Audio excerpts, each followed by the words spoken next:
too much. Stop.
Good morning, good morning, good morning. Welcome to National Action Network 2025 March on Wall Street.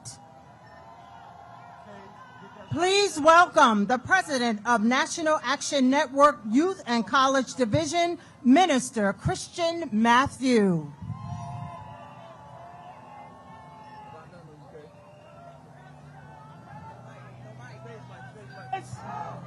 No justice!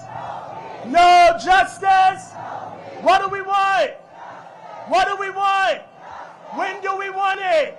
Make some noise out here on Foley Square. Do we have anybody excited for the March on Wall Street? Do we have anybody excited to fight for freedom? Do we have anybody excited to fight for liberty?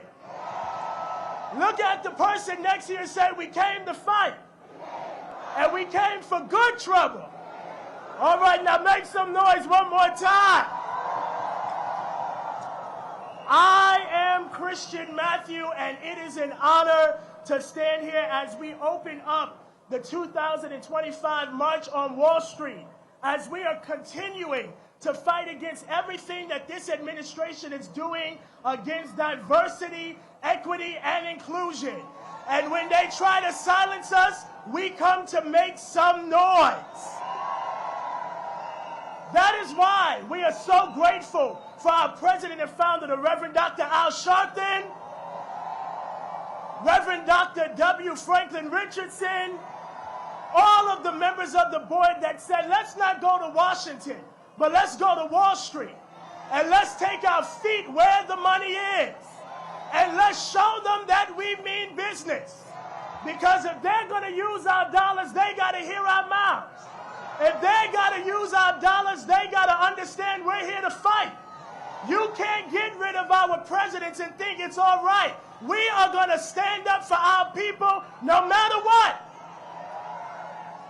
So that's why I'm standing here, and I really came to do roll call, and so I want to find out who is here. Who is here? I know we have people from across the nation. People came on long bus rides. Is Louisville, Kentucky in the house? Where's Louisville at? All right. Is Tennessee in the house? All right, Tennessee. Is Florida in the house? Is California in the house? Is Michigan in the house? Is Lancaster, Pennsylvania in the house? Where's Washington, D.C.? Anybody from Ohio in the house? Anybody from, let's see, where I forget, did I say Detroit? Where's Detroit at? All right, where is New York City? All right, and so we are going to go forth in our march. Look at the person next to you and say, I'm glad you're here. No justice? All right. Ladies and gentlemen, let us now receive the president and founder of National Action Network, the Reverend Dr. Al Sharpton.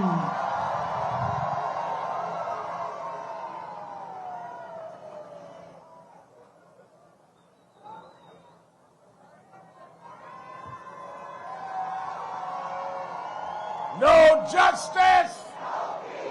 No justice. No justice. No justice. What do we want? What do we want? What do we want? When do we want it? When do we want it? When do we want it? When do we want it? All right.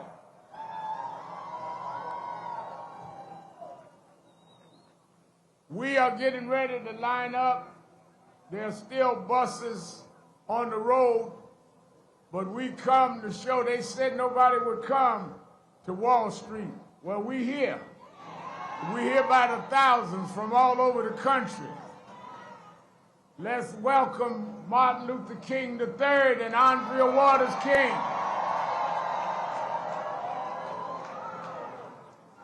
62 years ago today, Martin's father marched in Washington. 62 years later, the dream is not dead. It's the dreamers in many cases have reversed and tried to turn it into a nightmare. And those on Wall Street are the ones benefited from it. They're the ones getting the tax cuts at the expense of Medicaid, at the expense of SNAP. So we come to Wall Street rather than Washington this year to let them know you can try to turn back the clock, but you can't turn back time. We gonna keep the dream alive on Wall Street. So I'll do more speaking down the road. We gonna march past the bull to our staging area and hear from all our civil rights leaders and Martin and all of us. What I want you to do is march, stay in line, stretch the line. You ain't got to be bundling up against each other. If you hear anybody talking out of line, just turn them over to security, because we don't want none of the Trump folks trying to provoke something. There's a nonviolent but absolutely determined march. Anybody talk any mess is getting in the way of the messengers, just take them out the march and keep on marching. All right, let's line up orderly and march orderly. This is not a bedlam. This is a march in the name of Dr. King.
Mom. I'm so sorry.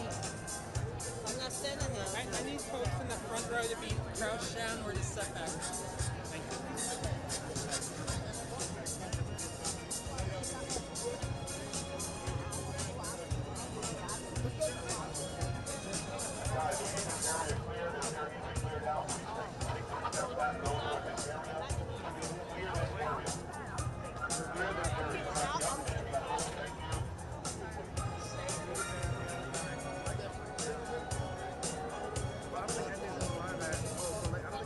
Any word, Phil? Hold on.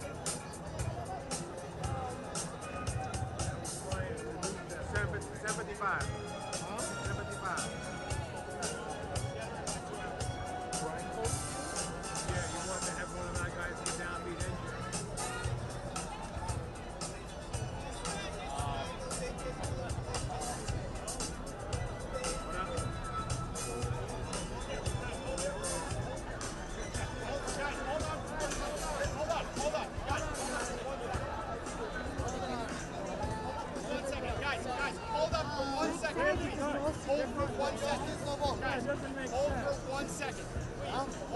No, just in the boat.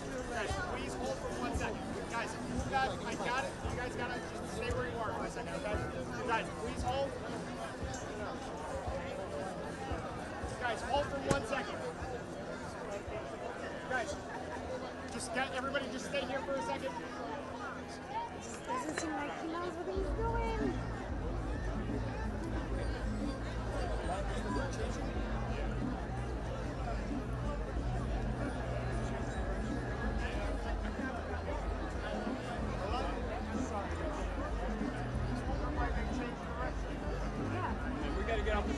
I know. Wait, guys, I don't. It's supposed to start here. Give me 1 second.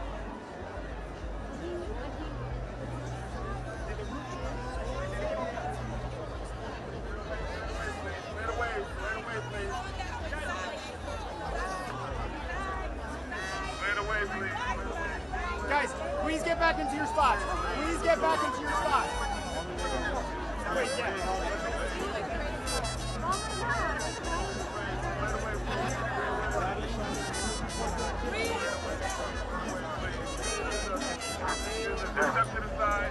The meeting, don't worry, it's definitely going this way. They're all going to come this direction. Step to the side, please.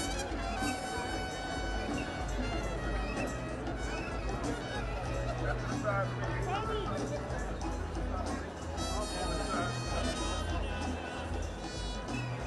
Step to the side, please. Step to the side. Guys.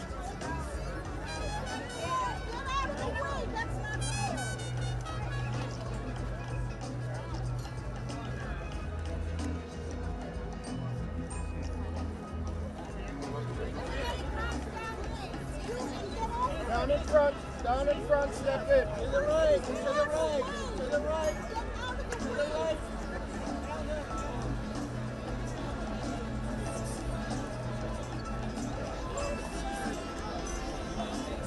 Phil.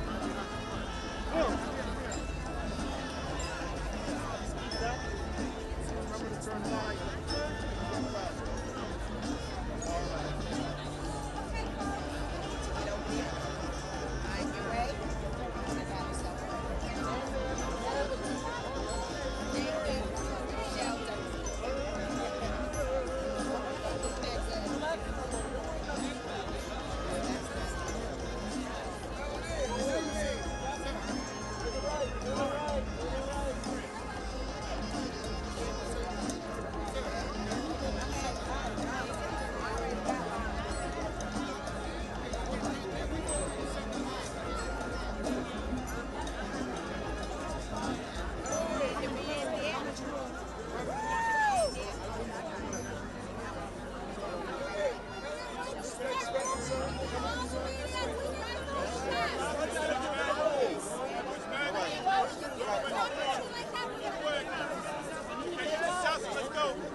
Press, move back, take 2 steps, 2 steps.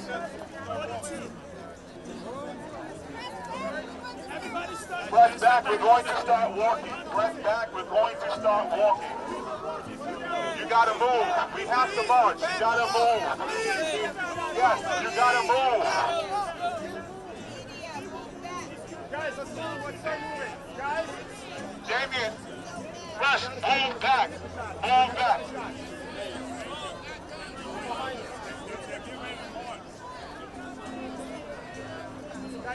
Guys, you gotta move back. You gotta move back. We have a march.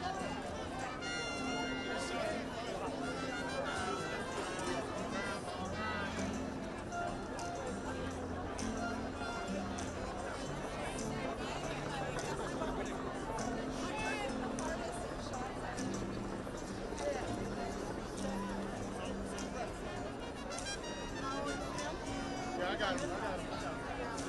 I got 3 with him.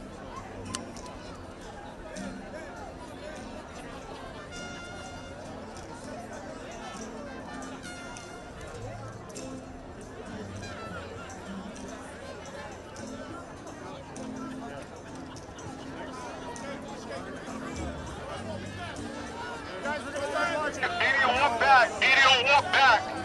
Medial, walk back. You gotta move. Medial, walk back. Back, please. Walk back. Please walk back. Medial, Please walk back. Please walk back. Please walk back to the side. To the side. Move to the side, please. Please step back. Please step to the side. Please step to the side.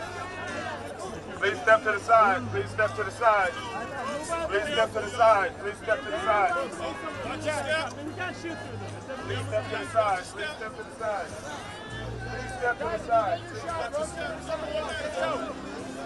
Please step to the side. Please step to the side. Press, we gotta let him march, please. You gotta move out of the way, Press. Come on. Please step Move to the back. side. Move back. Let's go, guys. You gotta move out of the way. Move. The press has to move. Move to the side. Move to the side. Stay there. You have to move to the side. Please step to the side. One side or the other. You don't want to hold things up. Let's go.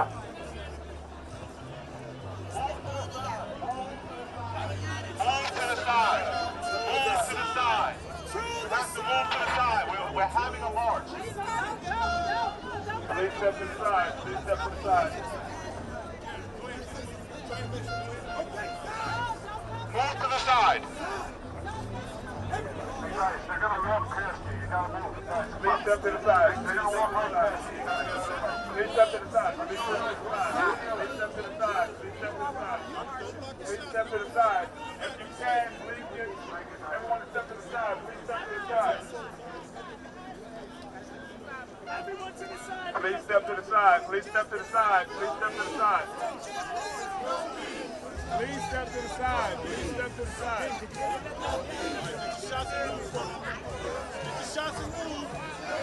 Please step to the side. Please step to the side. Please step to the side. Everybody to the side. Right. Move all the way to the side. Everybody to the side.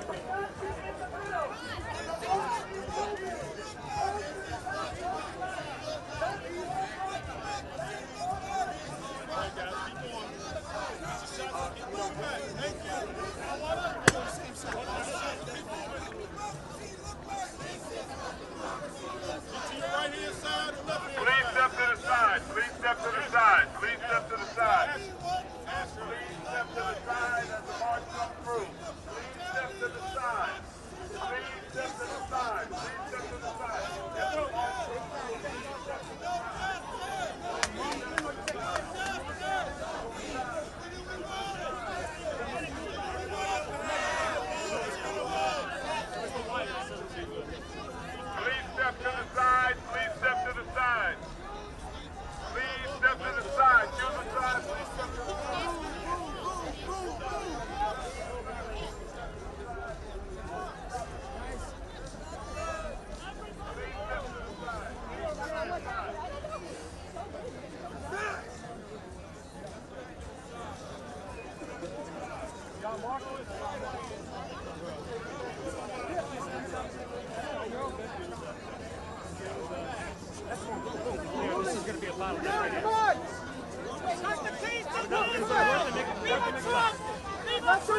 Thank you.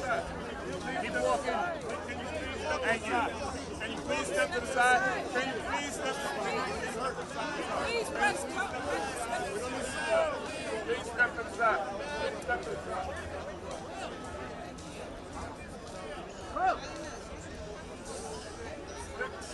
Please step to the side. Let's stay when you have my back. Yeah, I see it.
Everyone has to move to the side. Move to the side.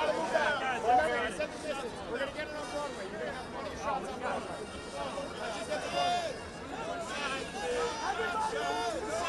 Let's just get to Broadway.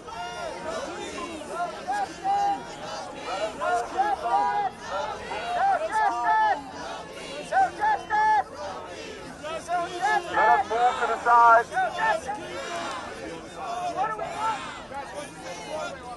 Move to the side.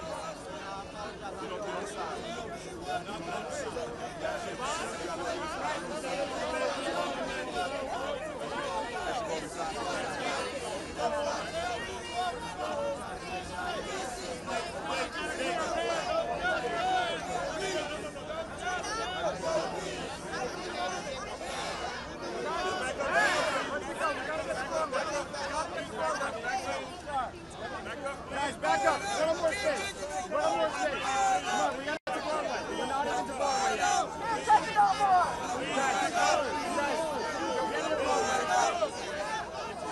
Please back up. Please back up. Move to the side. Please.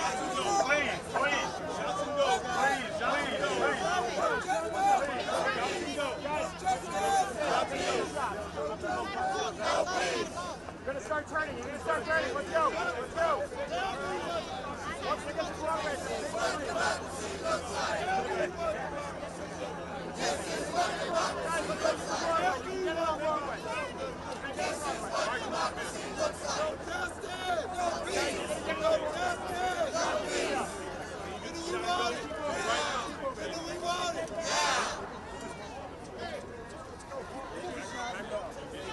Shot and go. Get your shot and go. Move to the side as you're marching. Move to the side.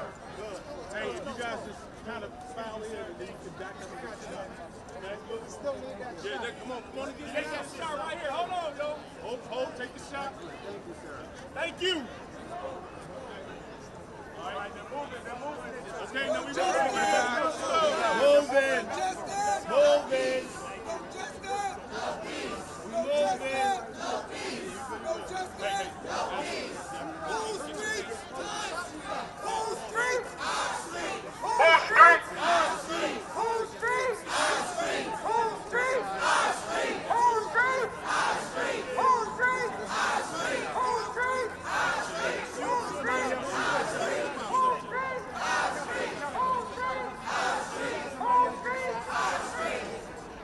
Once you get your shots, or just switch out.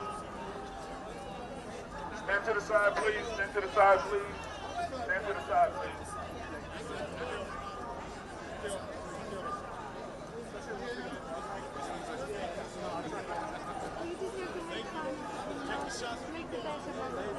Take the shot.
We're moving. We're moving.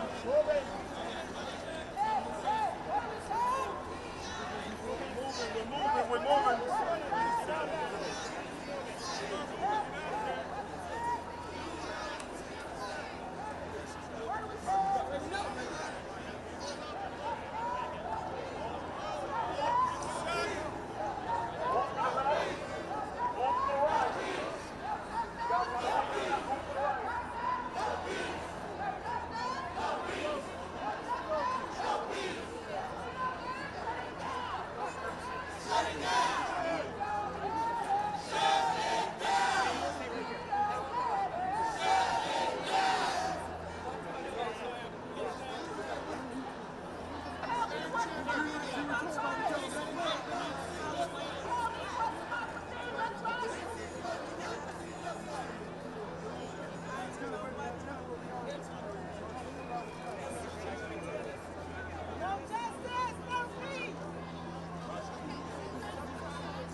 Keep moving, move to the side, please. Move to the right.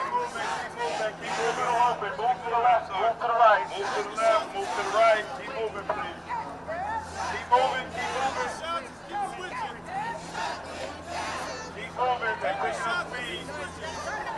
Keep moving, please. Keep moving, keep moving.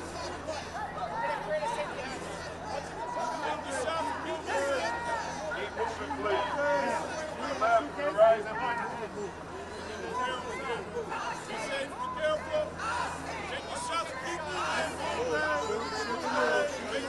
Keep moving to the side or to the left, right or left. To the side, please.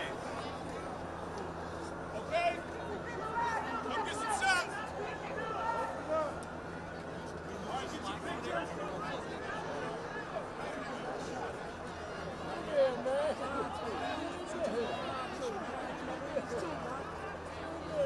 All right, we're moving. All right, we're moving. We're moving. Stand to the side, please. Stand to the side, to the left or to the right. To the left or to the right. It's a pothole. Watch the pothole.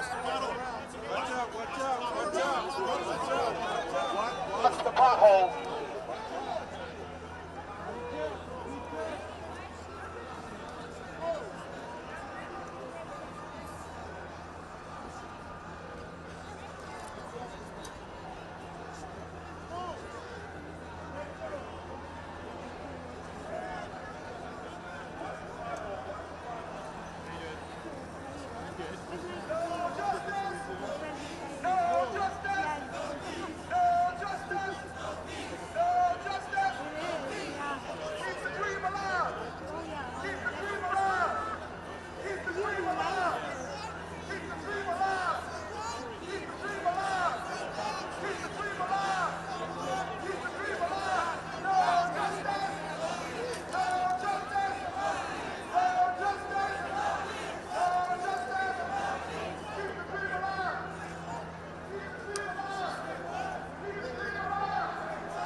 what democracy looks like. This is what democracy looks like. Can you dump that in the back? This is what democracy looks like. Hey, no peace. No peace. No peace. No peace.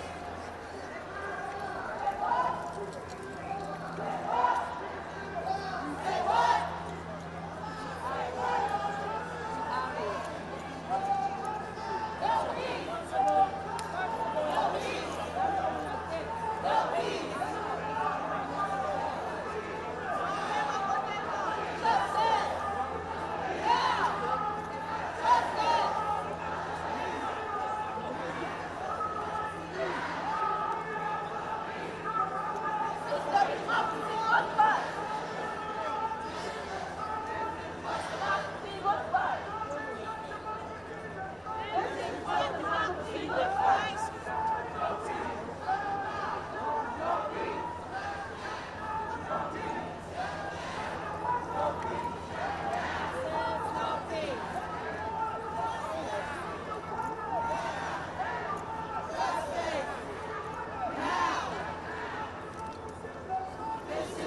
Democracy looks like. This is what democracy looks like. This is what democracy looks like. This is what democracy looks like. No peace. No peace. No peace. No peace. Justice. Now. Justice. Now! Justice! Now! Justice! Now! No peace! No peace! No peace! No peace! Justice! Now!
This is what democracy looks like.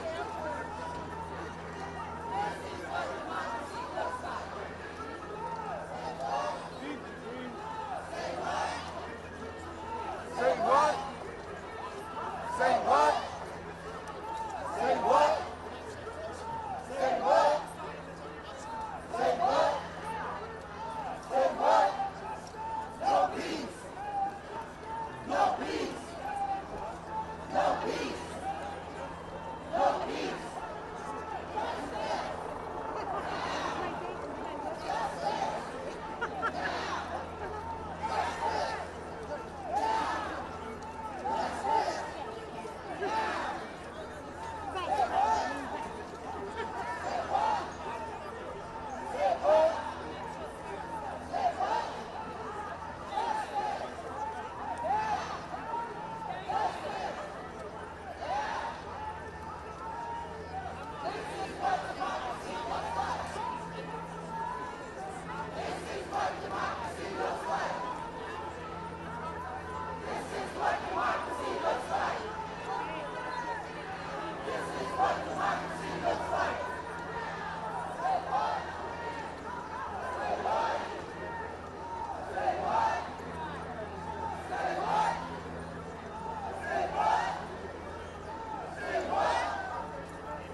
justice, no peace.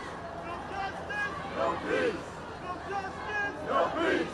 No justice, no peace. What do we want? Justice. When do we want it? Now. What do we want? Justice. What do we want? Justice. What do we want? Justice. What do we want? Justice. What do we want? Justice. No justice, no peace. No justice, no peace. No justice, no peace. No justice, no peace. What do we want? Justice. What do we want it? When do we want it? No justice, no peace. No justice, no peace. No justice, no peace. No justice, no peace. No justice, no peace. No justice, no peace. What do we want? Justice. What do we want? Justice. What do we want? Justice. When do we want it? Now. What do we want? Justice. What do we want? Justice. When do we want it? Now. When do we want it? Now. No justice, no peace. No justice, no peace. No justice, no peace. No justice, no peace. No justice, no peace. No justice, no peace. What do we want? Justice. What do we want? Justice. When do we want it? Now. When do we want it? Now. No justice, no peace. No justice, no peace.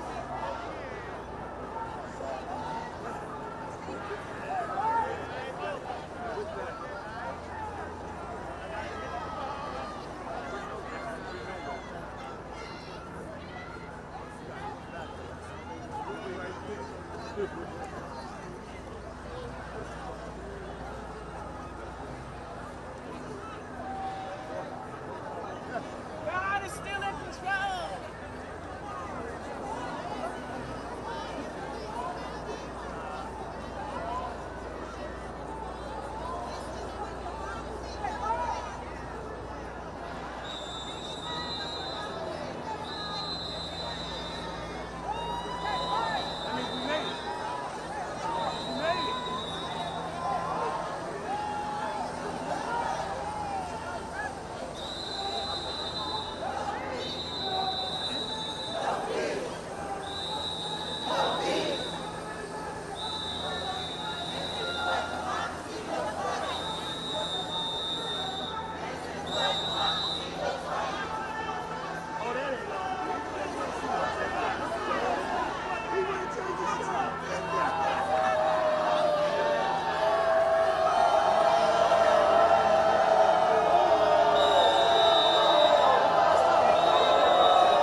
The people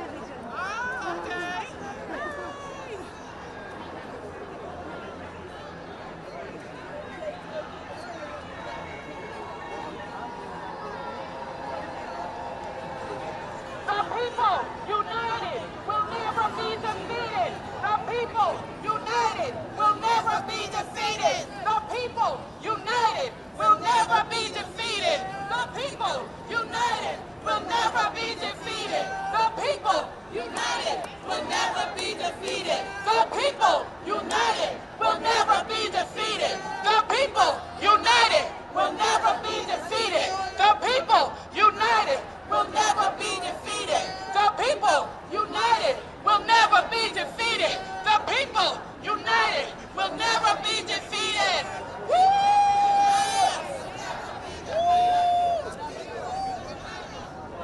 Show me what democracy looks like. This is what democracy looks like. Show me what democracy looks like. This is what democracy looks like. Show me what democracy looks like. This is what democracy looks like. Show me what democracy looks like. This is what democracy looks like. Show me what democracy looks like. This is what democracy looks like. Show me what democracy looks like. This is what democracy looks like. Show me what democracy looks like. This is what democracy looks like. Show me what democracy looks like. This is what democracy looks like. Show me what democracy looks like. This is what democracy looks like. Show me what democracy looks like. This is what democracy looks like. Show me what democracy looks like. This is what democracy looks like. Show me what democracy looks like. The people united will never be defeated. The people united will never be defeated. The people united will never be defeated. The people united will never be defeated. The people united will never be defeated. The people united will never be defeated. The people united will never be defeated. The people united will never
street. They already started. It's like one of those podcasts.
Hard times make good times.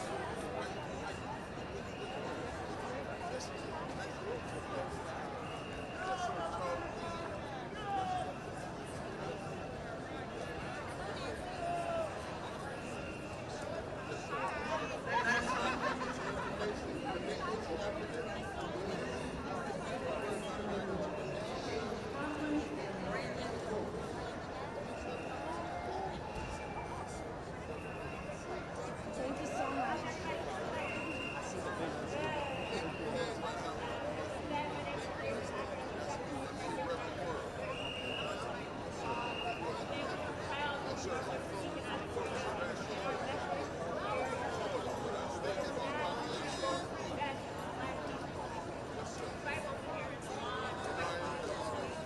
Vice chairman of the Men's Auxiliary involved at the House of Justice.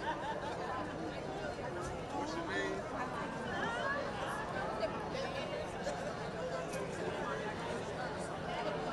Okay, Mr. Thomas. But listen, I can get you connected with everybody in the Men's Auxiliary and have you come into our and then you can tell us about what it is.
I don't think we can go any further.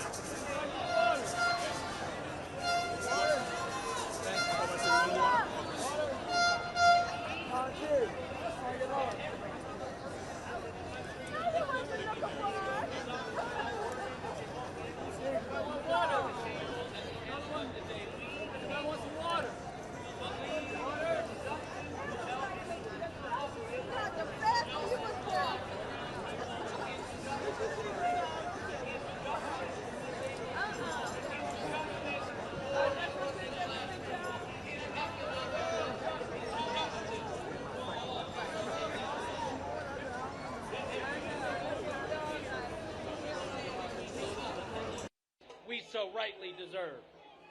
To Donald Trump and his corporate friends, we say this: underestimate the power of we the people at your own risk. Because we will continue to mobilize. We will continue to organize. We will march and rally and build power. And yes, we are coming for the vote, because you can wave your Sharpie around. You can cozy up to corrupt billionaires. You can line your pockets, but the truth remains: this country does not and will never have a damn king. Not on our watch. We are proud to stand with all of you today. We, the people, say now is the time for freedom. Thank you.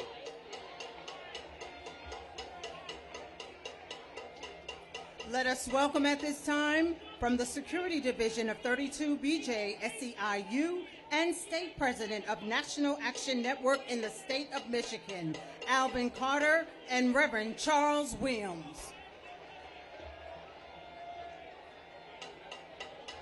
No justice! No justice! What do we want? When do we want it? And if we don't get it, all right, let me hear you make some noise out there, y'all. Hey, look, we come today because we want to make sure we send a clear-cut message to Wall Street, send a clear-cut message to the bankers, send a clear-cut message to the bondholders, send a clear-cut message to the CEOs. We know that y'all hiding in the closet. We know that y'all hiding in the boardroom. But we here to tell you today we cutting the light on and you can't hide no more.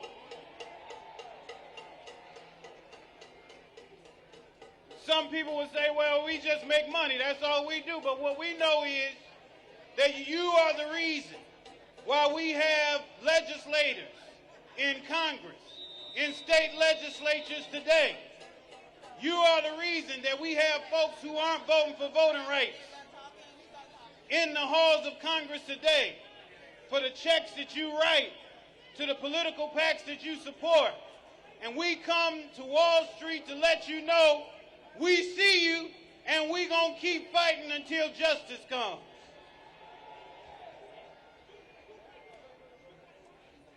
We are here to let you know that although you have dug your heels into the sands of time and suggested that you ain't going to support DEI, you may not give us DEI in the boardroom, but we're going to fight for DEI until justice comes from this day all the way until.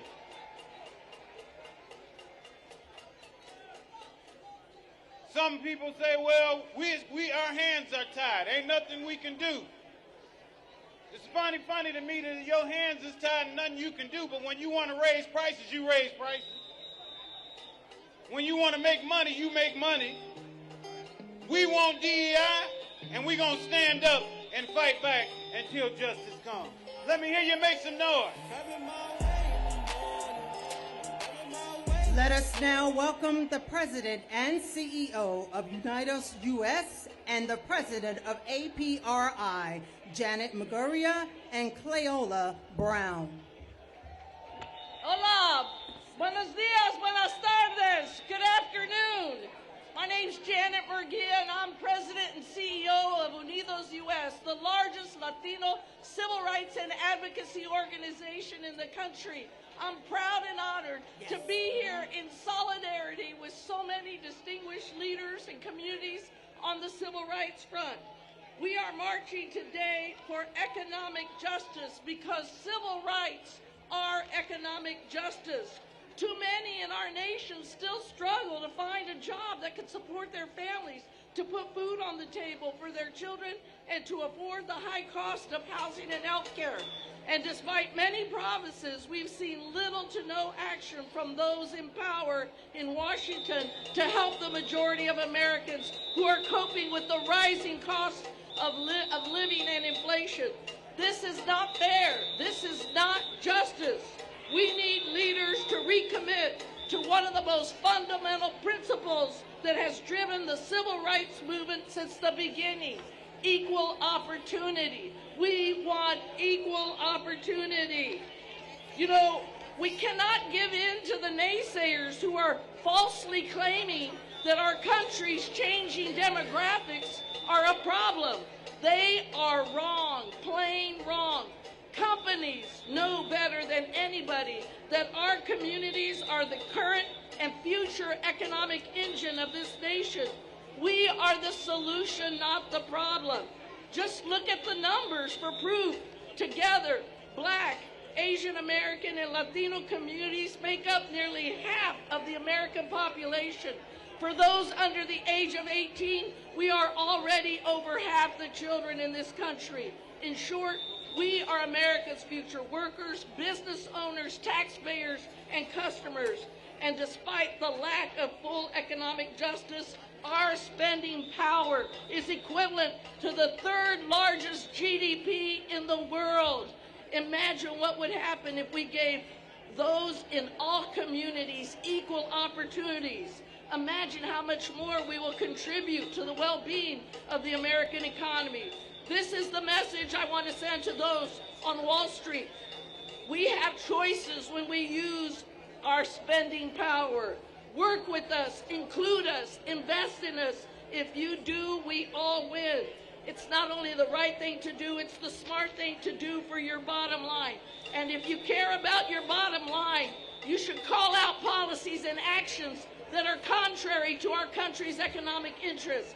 Tariffs, cuts to health care and education, and costly, extreme, and ineffective mass deportation campaigns undermine business and hurt our economy. Your silence today on Wall Street is a clear message to your customers, employees, and shareholders. Your values and your voice in this moment matter, and we are here today to hold Wall Street accountable. Let us work together. Tu lucha es mi lucha. Your fight is my fight. Seguimos adelante. Onward. Muchas gracias. Hello out there. Hello out there. That's what I'm talking about. There are a few nut buckets walking around with a whistle and a banger, trying to make sure that you are not heard. But one thing is for sure. They can see you. They can see you. And the proof is in the pudding of all of the people that are out here saying that justice is ours, and they will not erase us. Do you hear me, y'all? Now, I wish that I was speaking to you in a country where government things were not wearing masks. I wish speaking to you from a country where the government was not trying to take people to detention centers. I wish that I was talking to you in a country where 17 million people had not just been put out of their work. This is what's going on. They don't think that we see them, but we see what they're doing.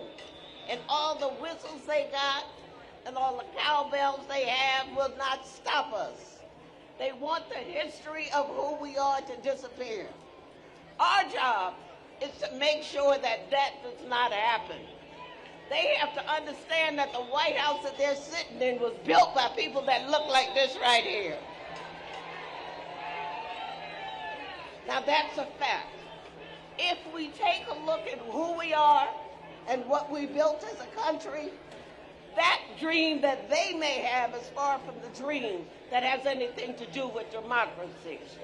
But one thing we know for sure, if we fight together, we win. If we fight, we win.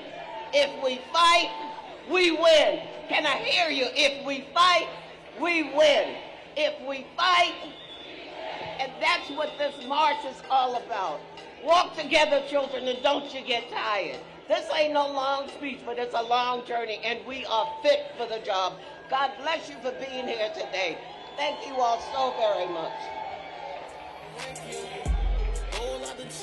Let us welcome the President and CEO of NCNW and the President and CEO of the National Coalition on Black Civic Participation, Siobhan Arline Bradley and Melanie Campbell.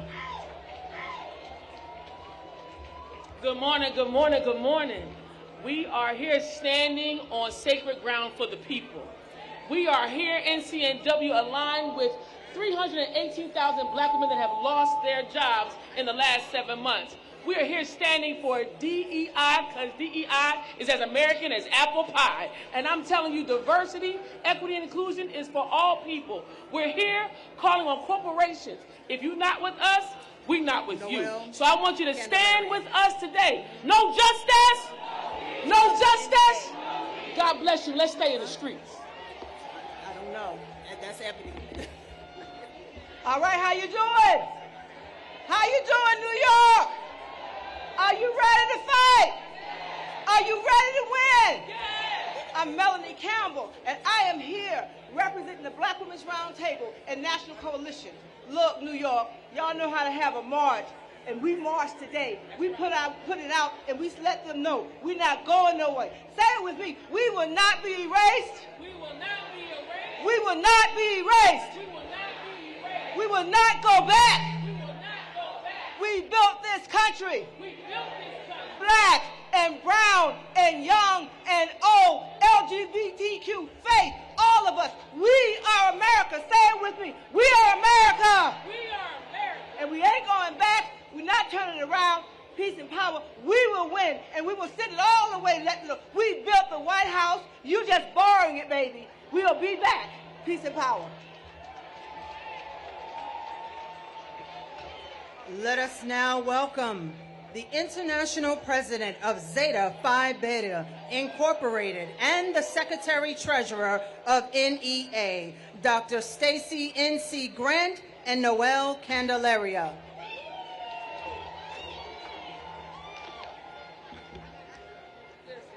Good afternoon.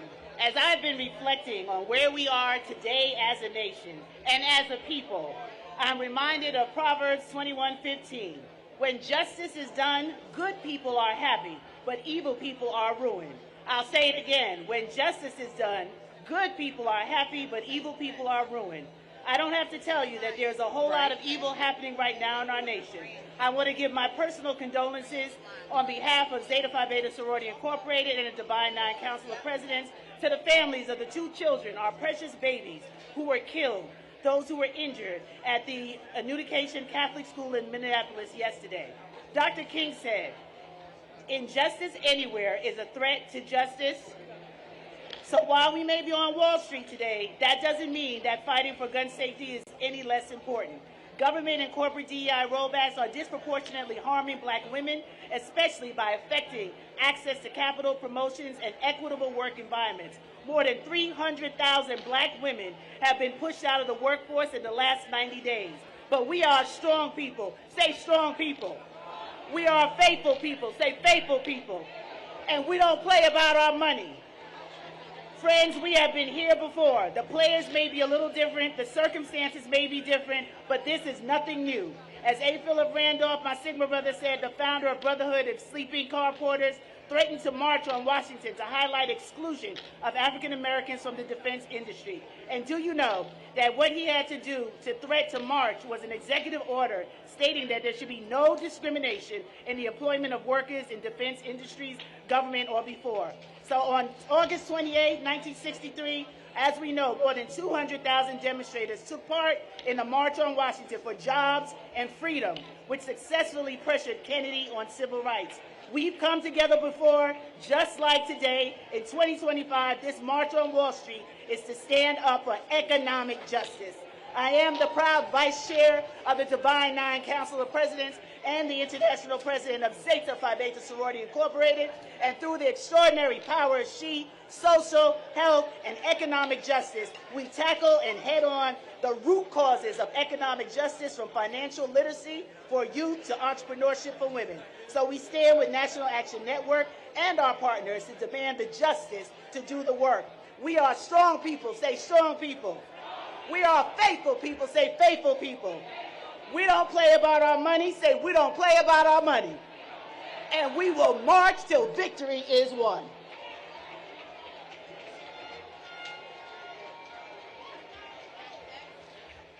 Let us welcome at this time President and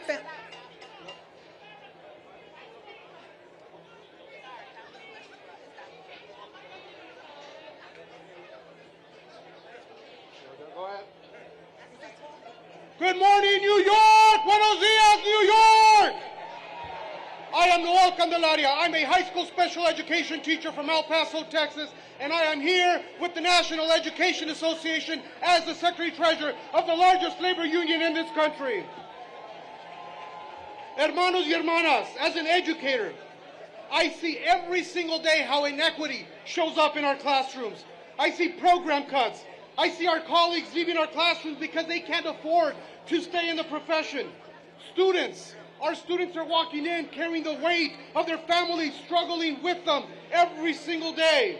And as a parent, I see how hard it is for families to keep up with the rising cost of housing, with medicine and college.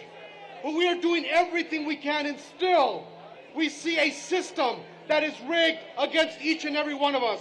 That is why today here, on this day, on August 28th, the 62nd anniversary of the March on Washington, I will deliver these words as we march on Wall Street, as we march to demand accountability. When we march, when we say, ya basta, enough, ya basta, enough, ya basta, enough. This march is not just about one day here in New York City. It is about building a movement, un movimiento that we cannot be ignored anymore. A movement that demands full and fair funding for every single public school and every student across this nation. Respeto y dignidad, respect and dignity for the workers who keep our communities strong. Justicia económica, economic justice that lifts families, not just the wealthy few. We want safe, equitable communities where every single child can thrive.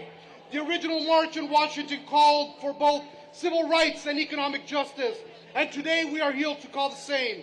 The dream of Dr. King cannot be realized while our students are starved, while our schools are taken of their resources, while our families are buried in debt, and our students' futures are sold off for profits. Cuando nos unimos, ganamos, and when we stand together, we win. This Labor Day season, we do more than just celebrate work. We demand justice, justice for workers, justice for families, justice for our children. So I ask you, march with us, levántense, raise your voices, because juntos, together we can, and we will build the economy, a democracy, and a society that is just, una justicia, a society that is equitable, equitativo, y listo para todos. And when I say justice, you say now, justice, now, justice, justice, justice. Let's get it done, let's fight, and let's win, because we all deserve it. Let us welcome at this time President and founder of Ben Crump Law PLLC and President and CEO of the Leadership Conference on Civil and Human Rights and the Leadership Conference Education Fund, Attorney Ben Crump and Maya Wiley. Economic justice is civil rights. Economic justice is civil rights. Economic justice is civil rights. Economic justice is civil rights. Economic justice is civil rights. Sisters and brothers, I was talking to Reverend Al, and we both agreed. Worse than how they killed George Floyd. Worse than how they killed Breonna Taylor. Worse than how they lynched Ahmaud Arbery. Worse than how they killed Trayvon Martin. Is how they unalive us economically every day in every city, in every state, all across America. So we say to you, economic justice is civil rights. Economic justice is civil rights. Economic justice is civil rights.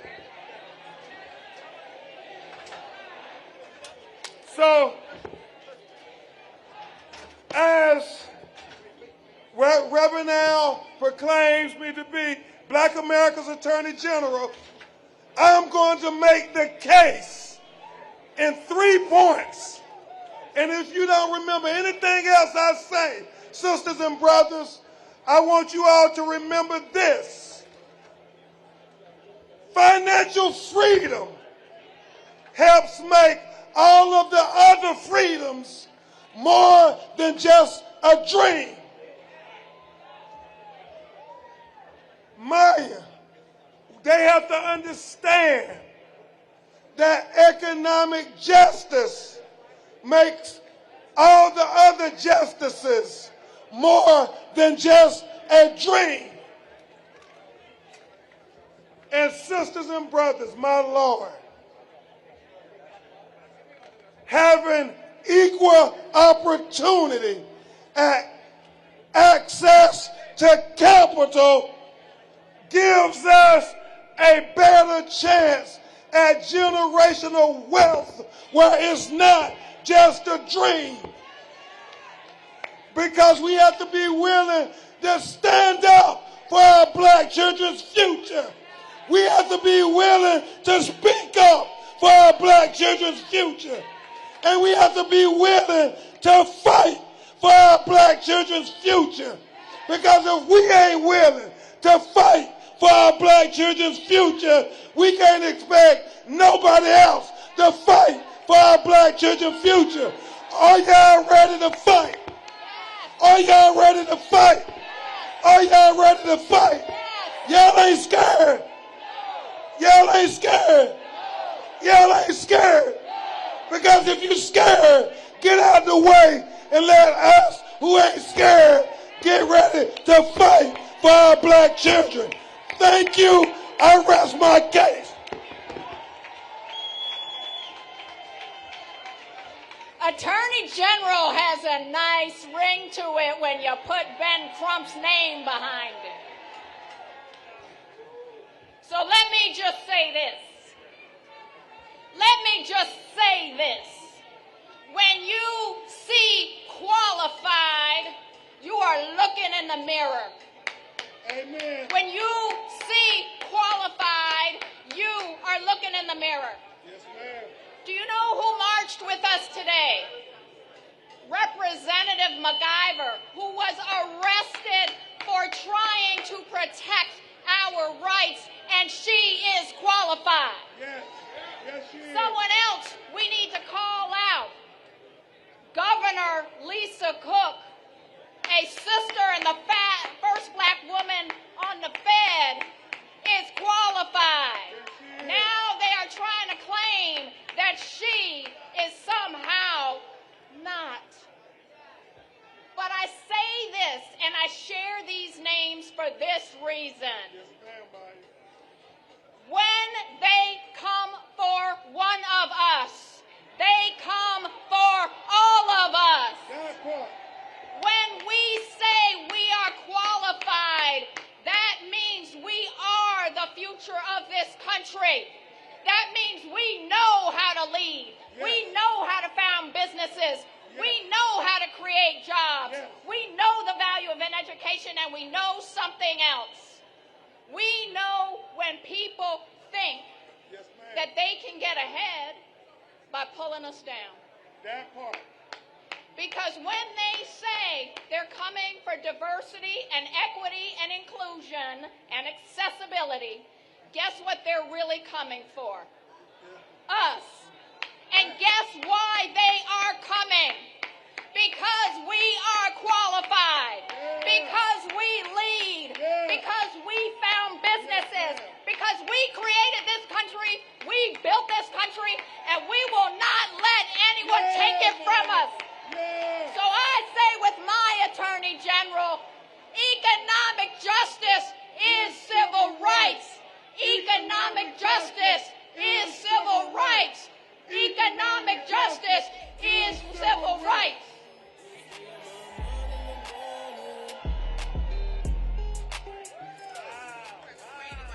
Let us now welcome the President of American Federation of Teachers, Randy Weingarten.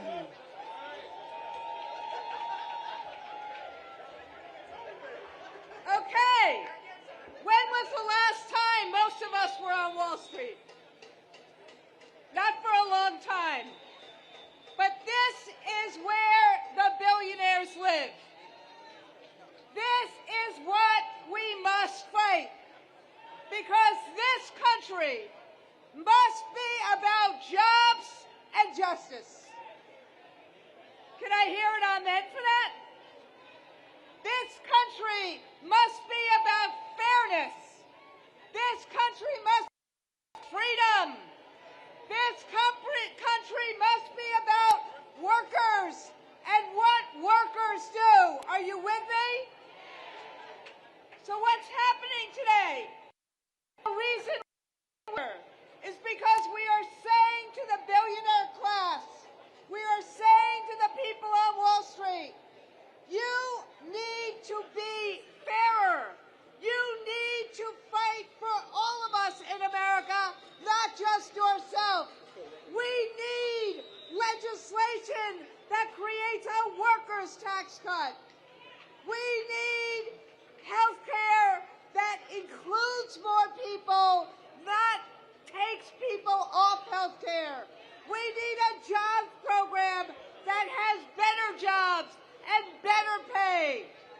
So that is why today, as so many other people are scared, what we're doing is standing up, showing up, and speaking out.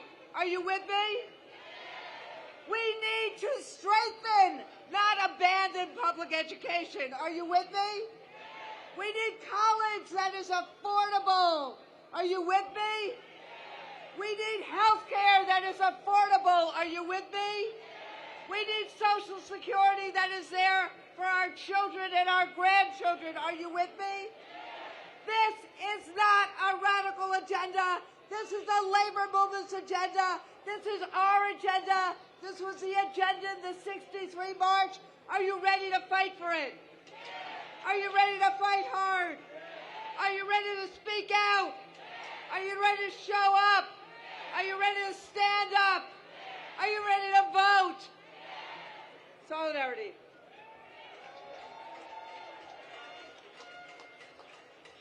Let us welcome at this time the Northeast Regional Director of National Action Network and professor at Vanderbilt University and notable author, Reverend Steffi Bartley and Reverend Dr. Michael Eric Dyson. No justice! No justice! When do we want it? When do we want it? Let's give God a hand of praise. This is not our first rodeo being down these streets. Our foreparents walk down here every day to build all of these buildings that you see. And we're here today to let everyone know that we want to continually be included. DEI is a part of our lives. How dare you shut us out? And we want you to know that we're not going to sit back and allow this to happen. We're going to fight until heaven hears about it, because the scriptures declare, if my people that are called by my name humble themselves and pray, seek his faith, he's going to heal our land. And so our land is going to be healed. Thank God, no justice, no peace.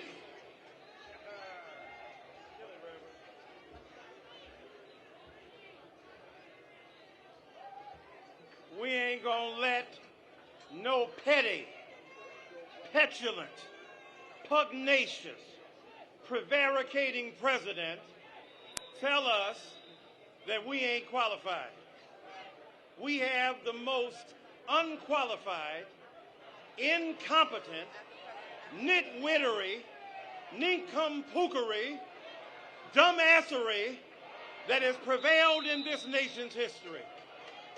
DEI is a bridge. It ain't the goal. The goal is justice. The goal is democracy. You didn't want us to have reparations. You didn't want affirmative action. And now we conceded the legitimacy of DEI, and you don't want that. What you don't want is black brains, black excellence, black intelligence. So you trying to ban our books, but we gonna keep reading. You trying to ban our texts, but we gonna keep reading. You trying to ban our schools, but we gonna keep attending. We will not surrender to this fatal incompetence that prevails in America. Was Abraham Lincoln woke when he signed the Emancipation Proclamation? Was Martin Luther King Jr. woke when he said, I have a dream? Was Jesus woke when he said, stay awake because the enemy is coming? And I'm telling you, I ain't going nowhere.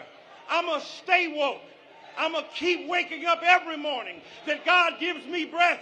And if America takes it seriously, we will stay woke as well. You say, what was it like to be in the civil rights movement? You're in it right now. What was it like to march with King? You're marching with Sharpton. So stand up. Our leader is not an orange apparition. Our leader got better hair, better brains, better instinct. Reverend Al Sharpton is our leader, and we will continue to march with him. Stay woke. Don't stay asleep. Stay woke.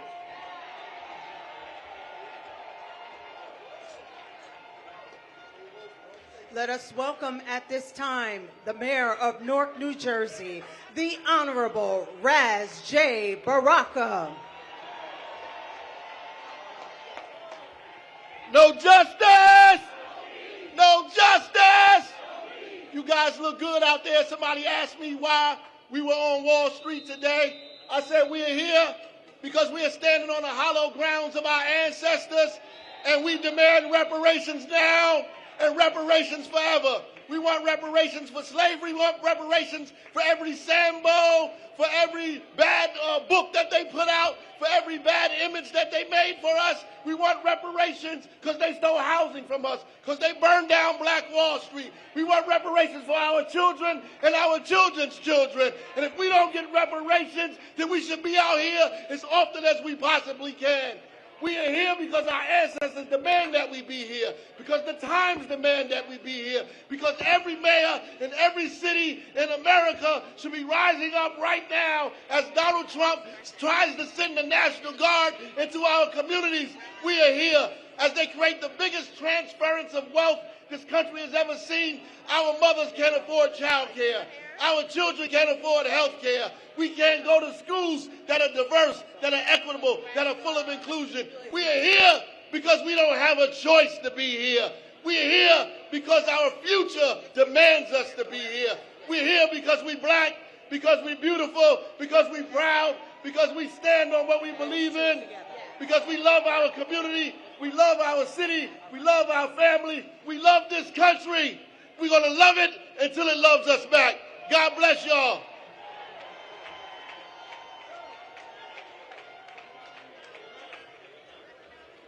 Let us welcome the President and CEO of the National Urban League, Mark H. Muriel. No justice, no justice, no justice. Economic justice is a civil right. In 1963, when Martin Luther King, my predecessor Whitney Young, and others marched on Washington, they marched for jobs and freedom.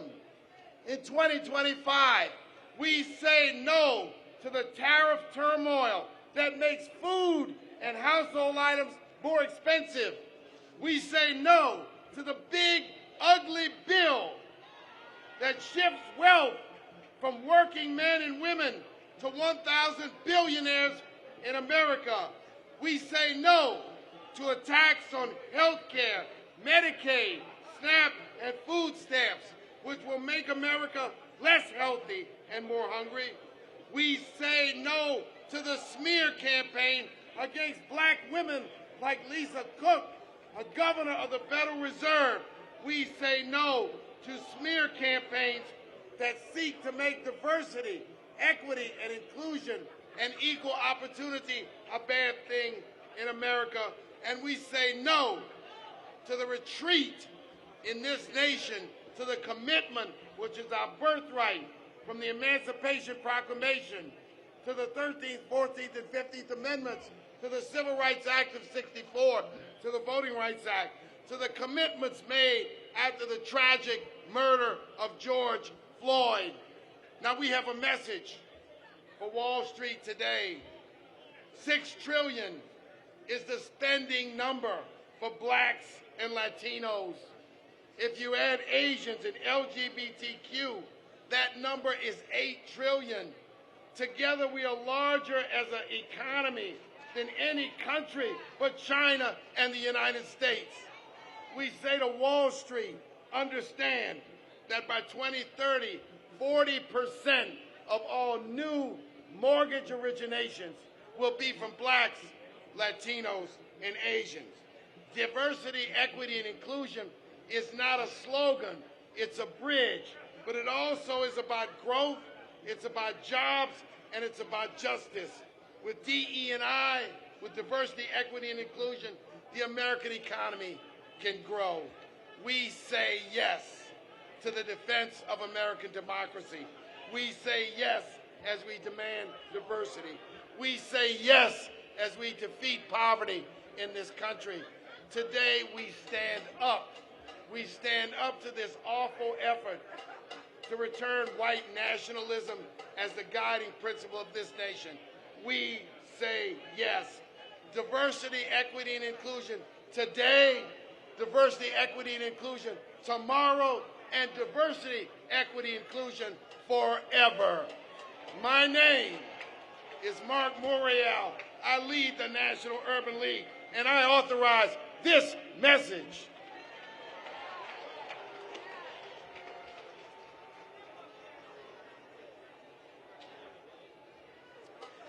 Let us welcome at this time the President of Progressive National Baptist Convention and pastor of the Bethany Baptist Church in Brooklyn, New York, Reverend Dr. David Peoples and Reverend Dr. Adolphus Lacey.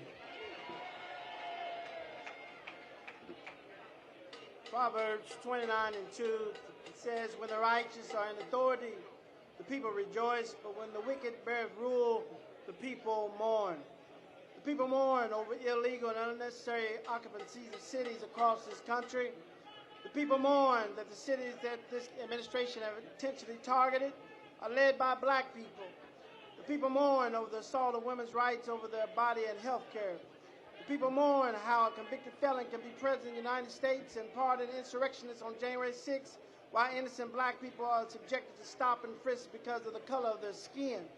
The people mourn over executive orders that strip away and make it harder to get Medicaid and Medicare. The people mourn how kids are denied financial assistance and programs necessary just to survive. The people mourn how this country is whitewashing history. The people mourn the irregular time to redistrict just to deny black and brown representation and appease a want to be dictator with a power grab.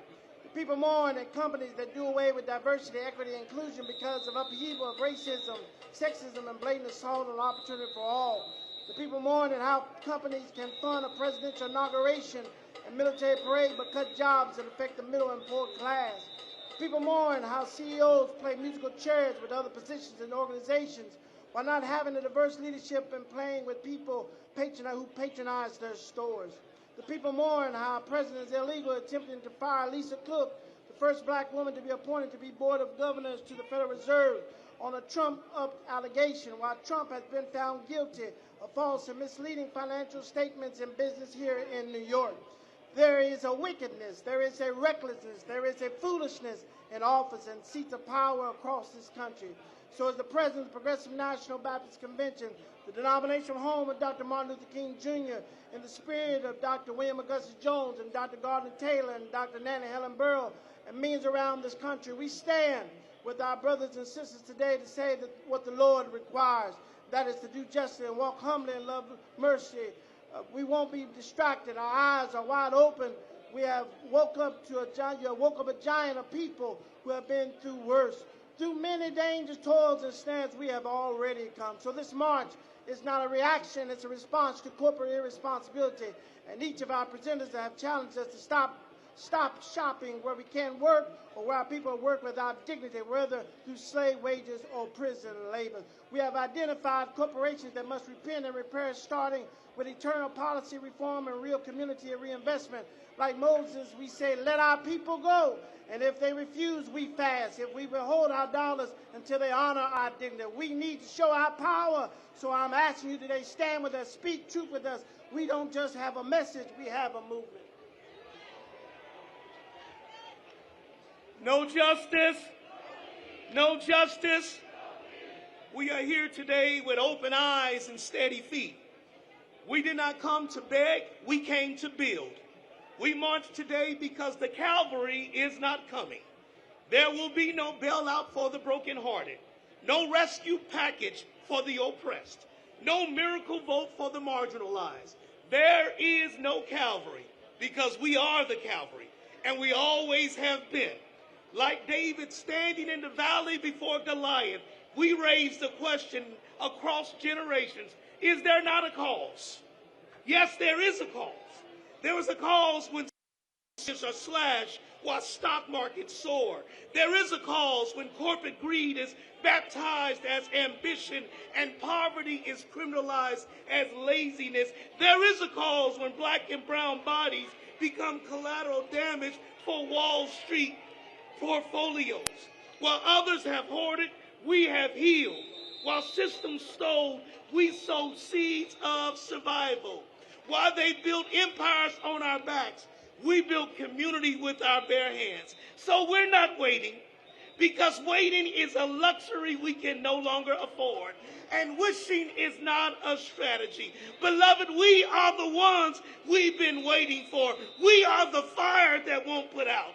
We are the dream of our ancestors, and we're marching to declare equity is not negotiable, justice is not delayed, and liberation is not on layaway.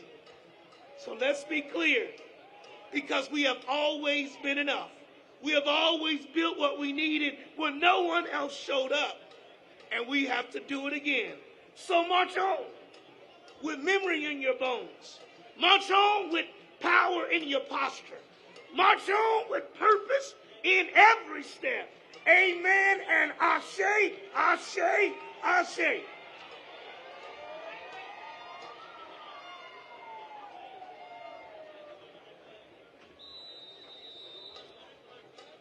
Let us now welcome President and Representative of the National Baptist Convention, USA, and Senior Bishop of the African Methodist Episcopal Zion Church, Reverend Dr. Boise Kimber, Bishop Darrell Starnes Sr., and Reverend Carl Washington III.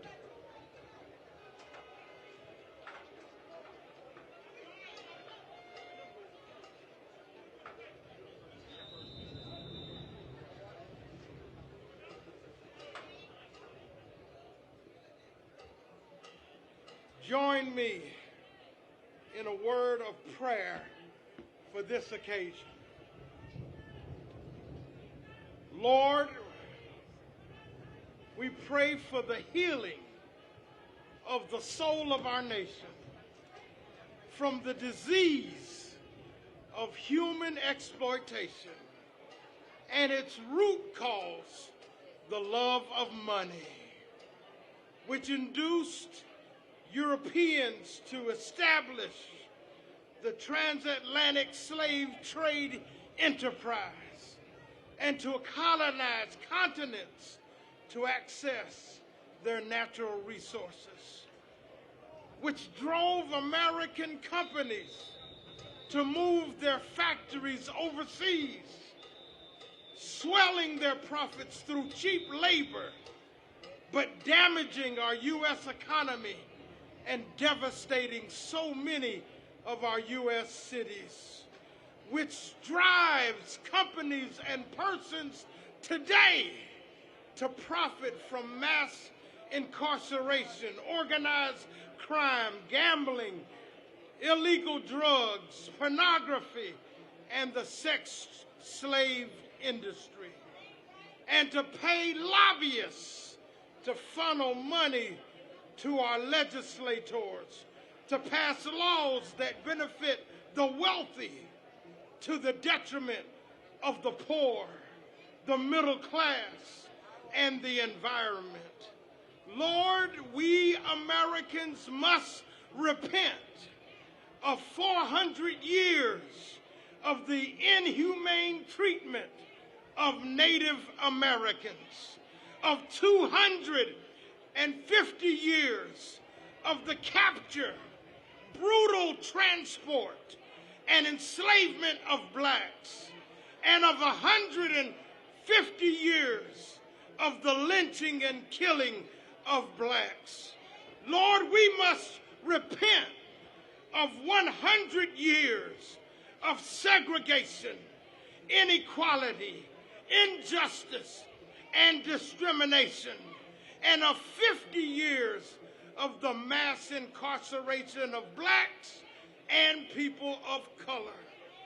We must repent for making profits be more important than people, and for making the accumulation of wealth be more important than the well-being of those made in your image.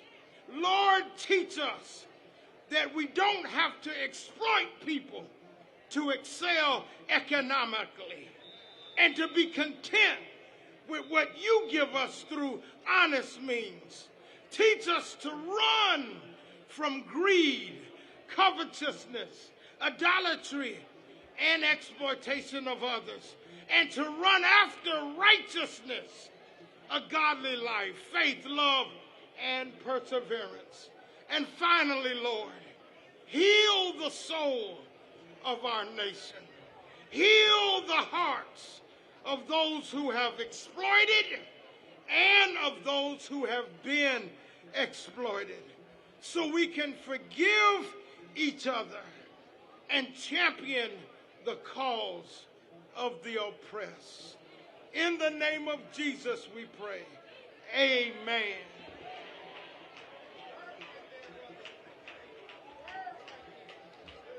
We cannot sit at two tables. How can two walk together unless they agree? And so we've come here today because there is a disagreement in this country. There is a disagreement between right and wrong, a disagreement between the and the poor. I want to invite a young man from our denomination, National Baptist Convention, USA Incorporated, a young rising star, to share with you at this time. Thank you so much to my president, Reverend Dr. Boise Kimber. We've come to Wall Street today not to marvel at the wealth of Wall Street, but to confront its witness. For too long, it stood as a monument to greed, where record profits for corporations have meant record pain for our people. But let's be clear. The wealth gap in America is not an accident, but it's a design. This is simply not an economic issue. It's a moral issue.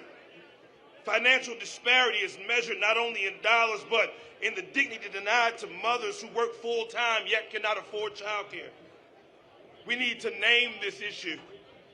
The issue is sin. It's sin when greed tramples over grace. It's sinful when profit is prioritized over people. It's sinful when black and brown lives are treated as dispensable commodities. And so as we stand here today collectively, united on one front, we challenge the economic violence because we want to know justice and we want to know peace. May God bless you.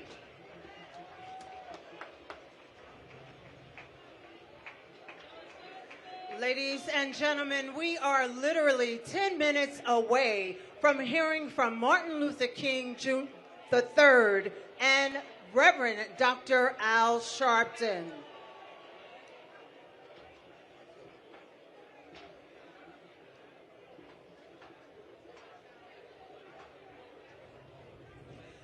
Let us welcome at this time the National President of the American Federation of Government Employees, President Everett Kelly. Good morning, family. Come on, good morning, family. My name is Dr. Everett Kelly. I am the proud president of the American Federation of Government Employees. I'm proud to stand with the National Action Network and everyone here today to demand an economic that works not for some people, but for all Americans. Today I'm marching on behalf of 820,000 federal and D.C. government employees, sending a clear message to Wall Street, corporate billionaires, and Donald Trump. Hands off our government. Say it with me. Say, hands off our government. Brothers and sisters, I don't have to tell you that federal government as we know it is under attack. You see it every day. You've seen the mass firing. You've seen the dismantling of critical agencies. You've seen Donald Trump and corporate billionaires like Elon Musk tormenting the American workforce, and you've seen the biggest assault on union workers in over a generation. When Donald Trump stripped 1 million workers of their union rights. To say that, I say, hands off our union. Say it loud, hands off our union. Donald Trump retaliated against AFGE and federal employees because we exposed their plan to dismantle and privatize the government and set it off piece by piece to the highest bidder. Now, but I'm here to tell Wall Street that our government and our democracy is not for sale. When the Trump administration terminated its contract with the unionized workers, it terminated its contract with the American people. And we say no more. Let me hear you, no more. Now, the contract ensures our housing and schools are discrimination-free. The promise that your money is saved in banks and that veterans will be cared for, and so much more. Federal employees are not villains, they are the heroes. Federal employees swore an oath to the Constitution and to the American people, not to Donald Trump and not to Wall Street. But brothers and sisters, let me make it clear. AFGE is here to stay. AFGE is here to stay. The labor movement is here to stay. We're not going to stop. We're not going to back down. They're not going to drown out our voices, not the voices of Americans that's rising up and saying, we will not take it anymore. Why? Because we are unbought, we are unbound, and we are unstoppable. Let me hear you say that. We are unbought, we are unbound, and we are unstoppable. When the people, we, the people, get together, there is nothing that can stop us. Keep on marching, keep on praying, and let's get this work done. Because I believe that the Word of God says, what shall we say to these things? If God be for us, who can be against us? We are unbought, we are unbound, and we are unstoppable. God bless you, and God keep you. Thank you. Thank you. Let us welcome the President of the American Federation of State, County, and Municipal Employees, Lee Saunders. Good afternoon, everybody. Now, we can do better than that. Good afternoon, everybody. Now, I've got a question for you. Is labor in this house? Is labor in this house? AFSCME is in this house. All right. So if you're demanding justice, if you're demanding accountability, if you're demanding a fair shake in this economy, then let me hear you make some noise, everybody. Make some noise. It's an honor for me to be representing AFSCME's 1.4 million members across the country, providing essential public services to our citizens. We are proud. We're proud of what we do. And we are proud to be a part of a labor movement that has, throughout history, made our workplaces safer, our economy fairer, and our democracy stronger. So if you support the power of workers coming together in their union to improve their lives, if you support the freedom to form a union, let me hear you. Let me hear you.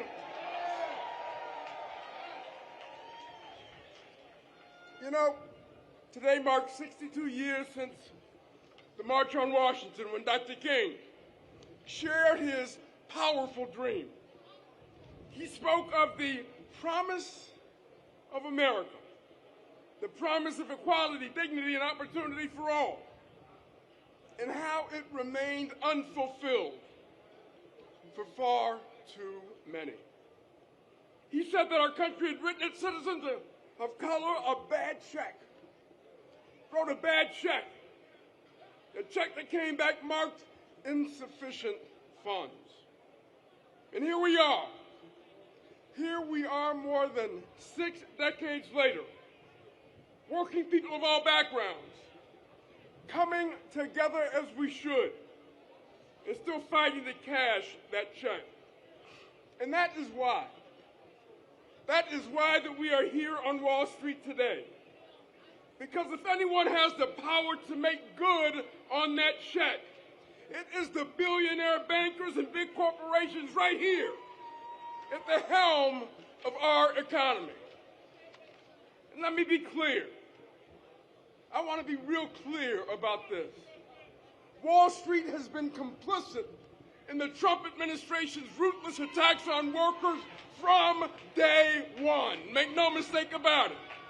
The same bankers, the same CEOs raking in this new tax cuts have cheered as anti-worker politicians slash Medicaid, food assistance, and other lifelines that millions of people depend on and survive on every single day. But as Dr. King said on this day in 1963, we refuse to believe the Bank of Justice is bankrupt. And I bet all of us here today agree in a nation as wealthy as the United States of America, we can afford to ensure that no one goes hungry or unhoused, that workers are paid a living and fair wage every single day, that opportunity and dignity are available for all of us. So, here's the deal. Here's the deal. Our task is to build a movement that refuses to separate civil rights from labor rights or human dignity from economic justice. A movement that refuses to let Wall Street write the rules while working families pay the price. A movement that's committed to organizing and mobilizing working people to recognize their power and to use it. That's what we're up against. But that's what we all must do. And we've got to do it together. So today I ask you to think of 1963 when Dr. King and thousands of Americans marched. There was no Civil Rights Act. There was no Voting Rights Act. The grip of Jim Crow was suffocating all of us. And still, they marched. They marched not because victory was certain, but because victory was uncertain. And we must too. As Wall Street goes about business as usual while workers struggle to keep health care, housing, and basic necessities, we all must continue to march.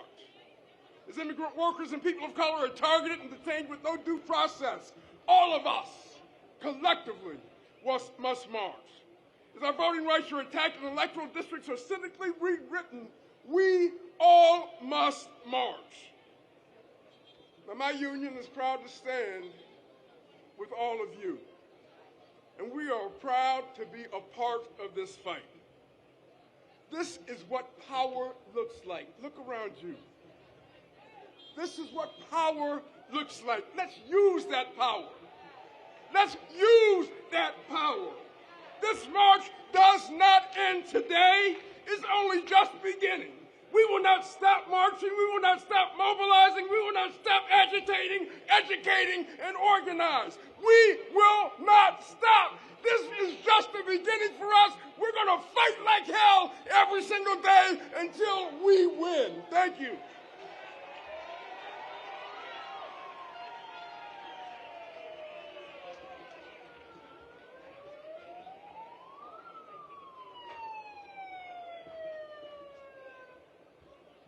Good afternoon, marchers. Give yourselves a round of applause for being here today on this historic day, because I know you're standing here because you care about the state of this country, the state of your families, and the state of our civil and human rights. This diverse crowd is what makes America great. I'll say that again. This diverse crowd is what makes America great. I stand before before you as the Senior Vice President of the National Action Network. My name is Ebony Riley. I am the highest ranking woman appointed in this organization in its history. But I don't stand here for myself. I stand here with the women of the National Action Network, our chapter leaders, our members across this nation who power this movement forward. And with that same spirit, where are the women of NAN? Are you here?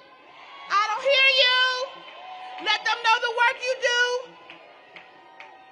And within that same spirit of women's leadership, I have the honor to introduce our Vice Chair of the Board of Directors, Jennifer Jones Austin, who is the CEO of the Federation of Protestant Welfare Agencies, one of the nation's most respected anti-poverty and advocacy organizations. For over more than 20 years, she's fought to dismantle inequity and to advance justice, bringing unmatched insight into the intersections of race, law, faith, and policy in America. Please join me. I said, please join me in welcoming our Vice Chair of National Action Network, Jennifer Jones Austin.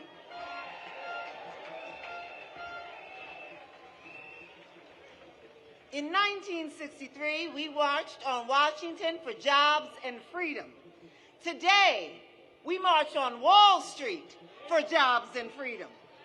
In 1963, we went to the epicenter of government and decision-making. Today, we come to the epicenter of business and deal-making. In 1963, we marched for equality. Today, we march for equity. Since Donald Trump was elected, companies that live and die by the valuation of their Wall Street stock prices have abandoned their DEI efforts. Big corporations that greatly benefit from just under $2 trillion in black purchasing power. Wall Street companies play a critical role in our nation's economy, accounting for millions of jobs and trillions in goods and services. In other words, they have the power to push back against efforts aimed at cutting off our ability to survive and to thrive. Reverend Sharpton and Martin Luther King III have summoned us here today to say to corporate America, don't be fooled. Roll back DEI and reduce productivity and innovation. Reverse employment gains for marginalized communities.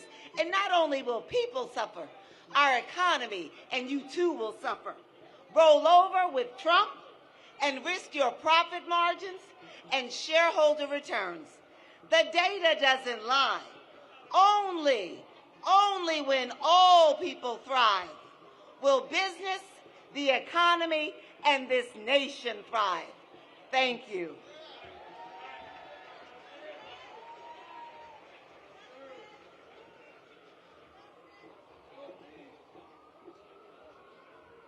Good afternoon, family.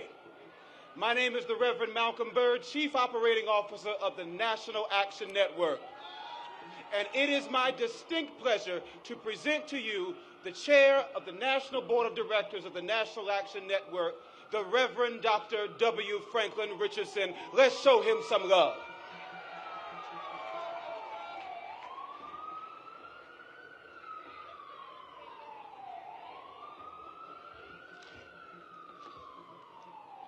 Good afternoon.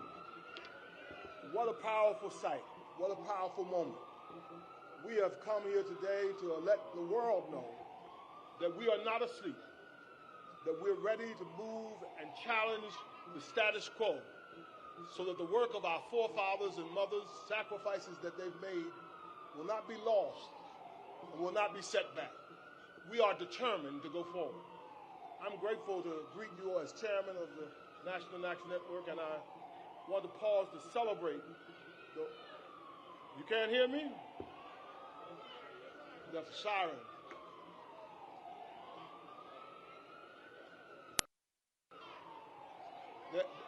They're not coming for anybody in this crowd, right? All right. But I really want to say is that we thank God for the leadership of Reverend Al Sharpton. He has been a critical thread for the last 50 years in addressing the issues of our communities. And he has not grown weary, he has stayed focused, and we celebrate his leadership here today. On behalf of the Board of Trustees, I want you to know that we appreciate your ongoing support of the National Action Network. We have come today from the District of Columbia to the District of Finance because we recognize that both of these districts determine the quality of life that we are seeking in this nation. And without a consciousness, we cannot do all of our fighting in the capital. We must do our fighting in this financial district and in financial districts across America, because we know that at the end of the day, the people who are making decisions behind the closet doors are making those decisions based on what is good for them. And when they see us stand up and say, we're not going to take it anymore, because we know the connection between the capital, the nation's capital, and the financial capital here in New York and across America. So today we made the link. We've made the link. And we've got to go back now into our communities and let our dollars speak for our interests. Let us spend our money for the things that are with us. Let us spend our money with people who are sensitive to our challenge and to our plight. We must challenge corporate America, and we must challenge the Congress of the United States of America. And as well, we must challenge those who provide leadership. It's my privilege, therefore, to welcome you here today and to thank you for coming and to stay tuned, because there's much that we have to do. I want to take this opportunity now to present our wonderful icons of justice, born out of the legacy of Martin Luther King Jr. Martin Luther King provided for us inspiration and direction and a blueprint. And his son and his daughter-in-law, both Andrea and Martin Luther King III, they have been giving their lives, their journey to continuing the struggle. And they've been partnering with Reverend Sharpton all through this, when Mother King was, Coretta Scott King was here with us. And Martin has always been with Reverend Sharpton. And so we want to acknowledge the legacy that he represents and the brilliance that this team has made in helping advance the cause of justice and seeing to it that the dream is still alive. It's my privilege to present Martin Luther King III as chairman of the John Major Institute and Andrea Waters King, president of that institute. Let's celebrate them and acknowledge them as they come.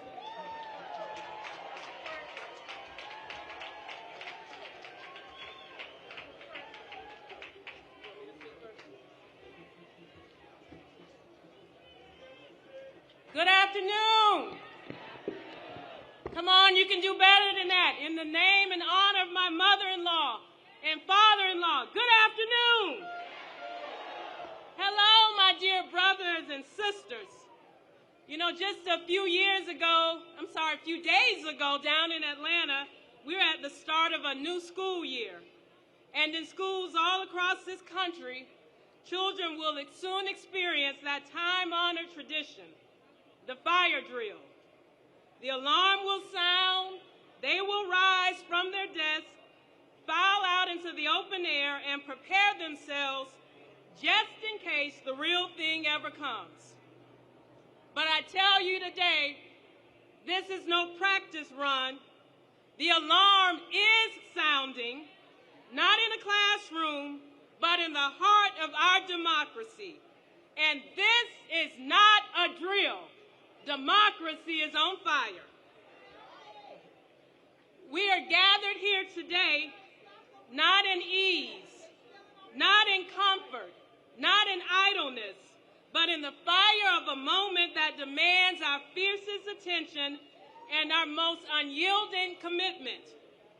For too long, the guardians of justice, the keepers of liberty, the keepers of the dream, the watchmen and women of our rights Each and every one of you have been sounding the alarm.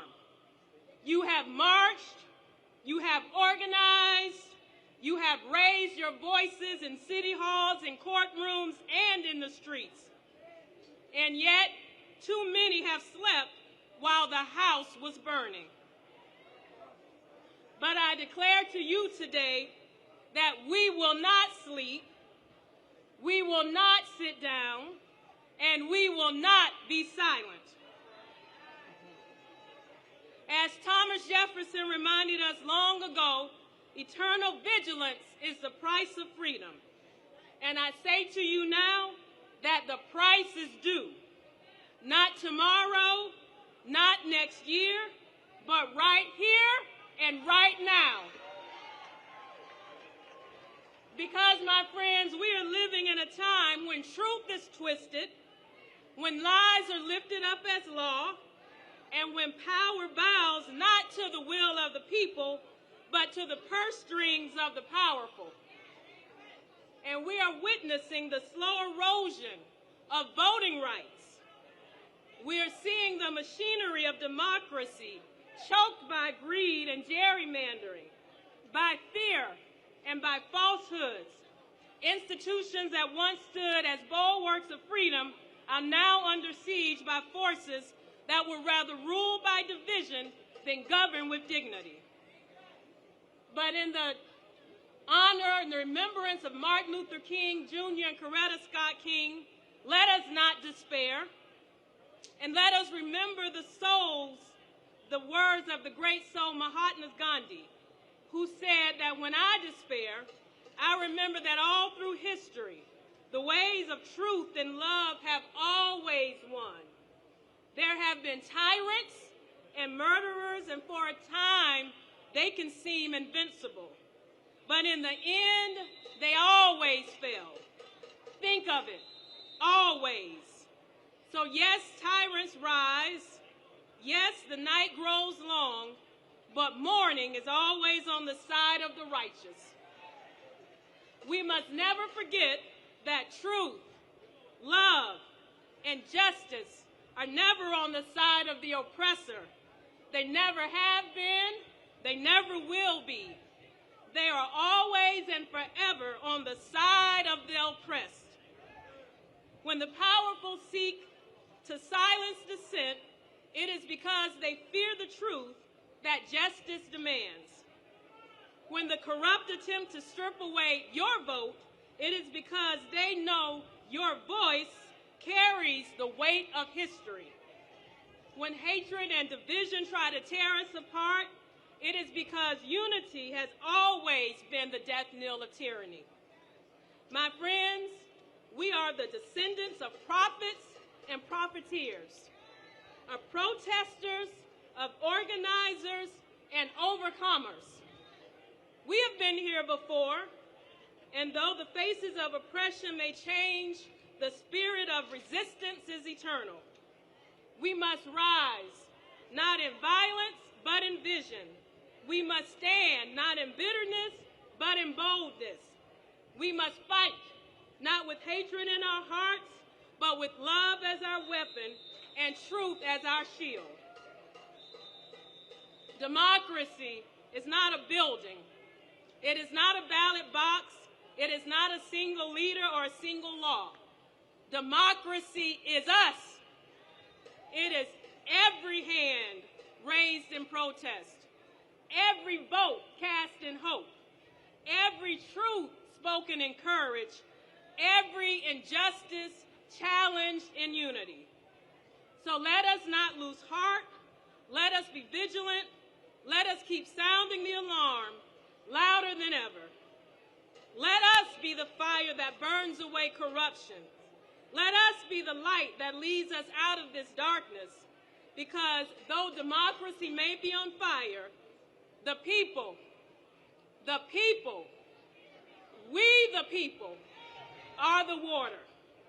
And together we will rise like a mighty flood and put out the flames of injustice for good. So thank you, and may truth and love and justice guide us forward.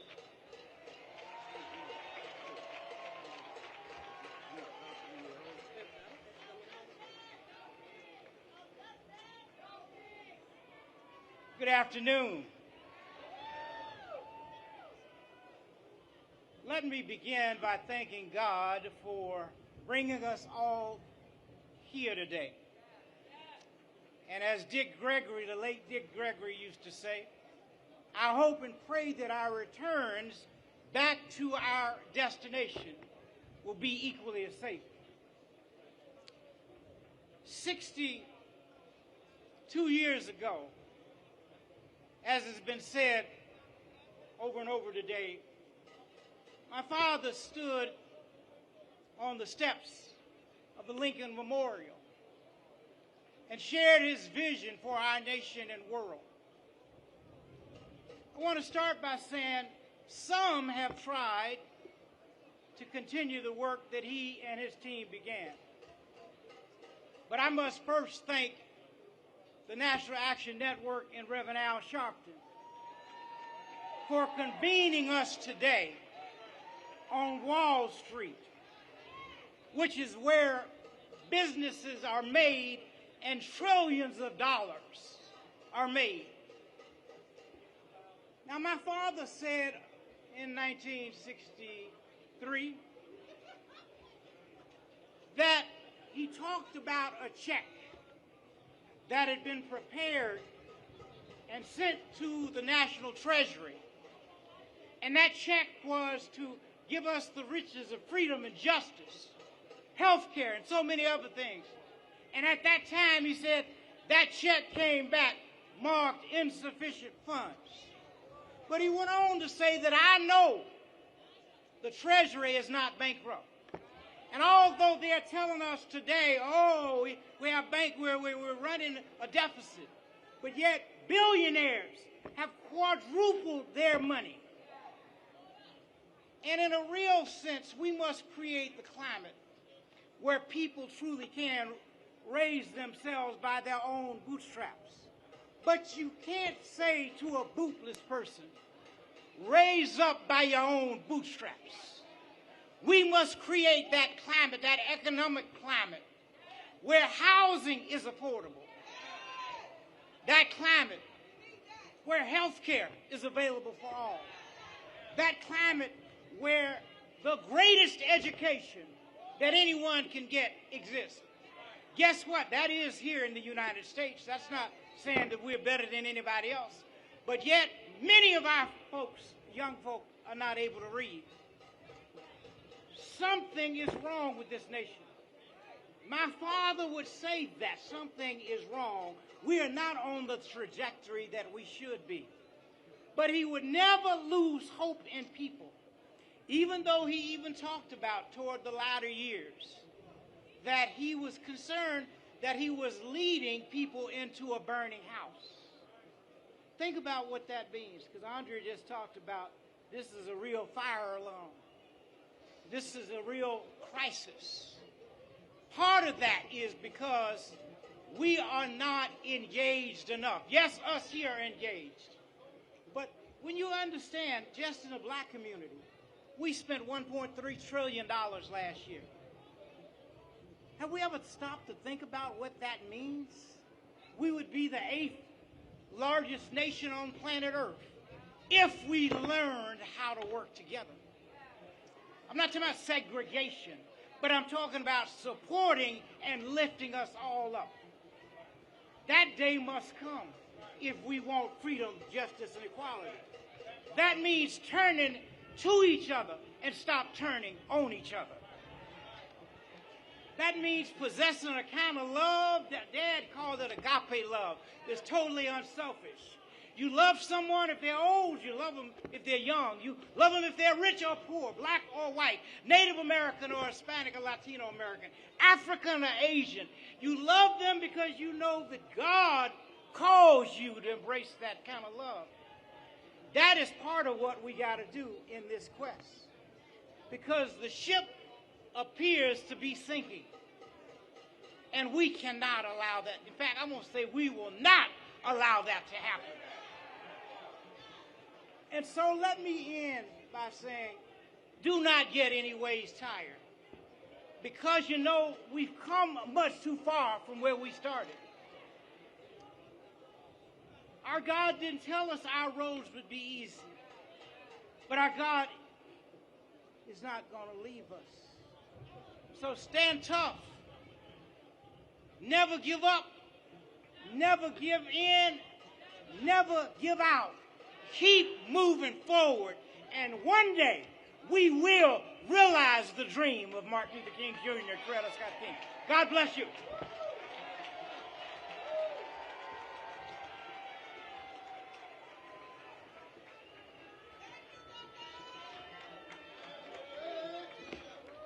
My name is Ashley Sharpton.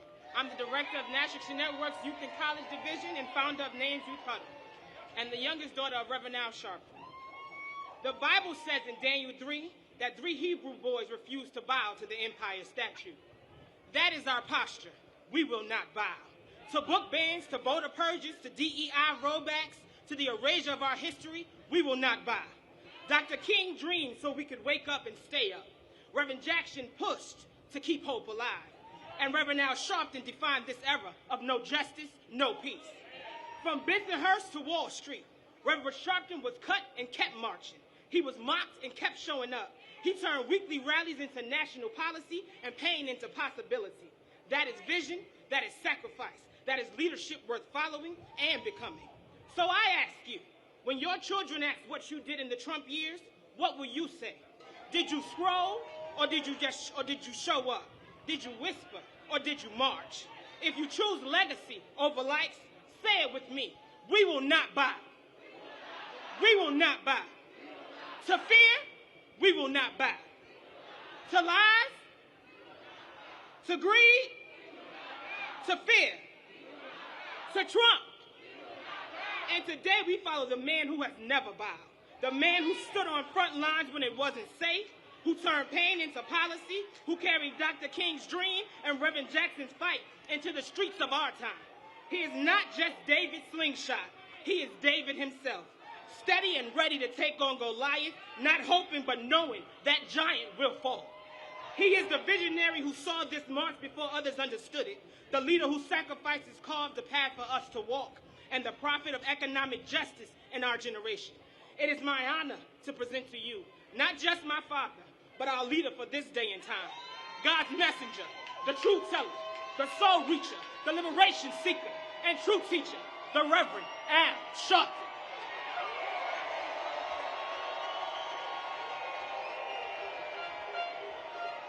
No justice. No justice. No justice. No justice. What do we want? What do we want? What do we want? When do we want it? When do we want it? When do we want it? When do we want it? We won't go back. We won't go back. We won't go back. All right. They said 62 years ago that the dream that Martin Luther King Jr. spoke about was a dream that died in the late 60s. But there were those that kept on fighting. And we went from a balcony in Memphis that killed a dreamer to having a black family on the Truman balcony at the White House. We never stopped dreaming.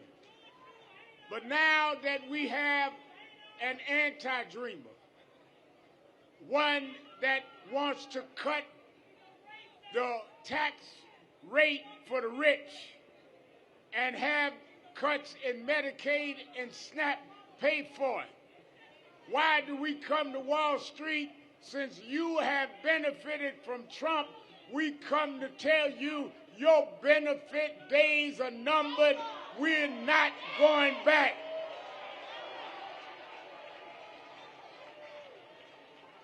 You said, well, we have a couple of hundred people. We were blocks long, thousands marched. We marched toward your offices because we know your address. And we're going to march and keep coming to you until we turn the economic inequality in this country around. We're not going back. Let me tell you something.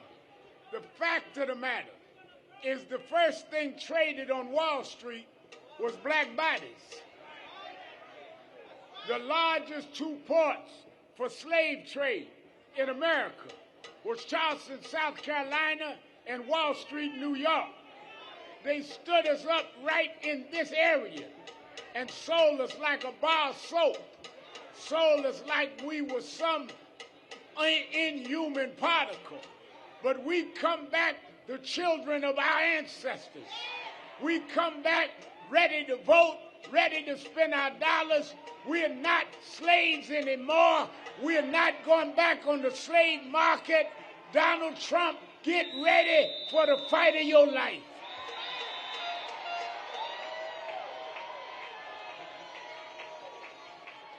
Somebody said, you can't fight Trump. He got too much power. He has the majority of the Supreme Court. He has the majority of the U.S. Senate. He has the majority of the House of Representatives. Yeah, but there's something he doesn't have. He don't realize that our grandparents and our parents fought when they didn't have a right to vote. They fought when there were segregation laws. They fought when, as slaves, it was against the law to read and write. We are the most educated and refined African Americans in the history of this country. If we could fight when we had nothing, we can fight with what we got now.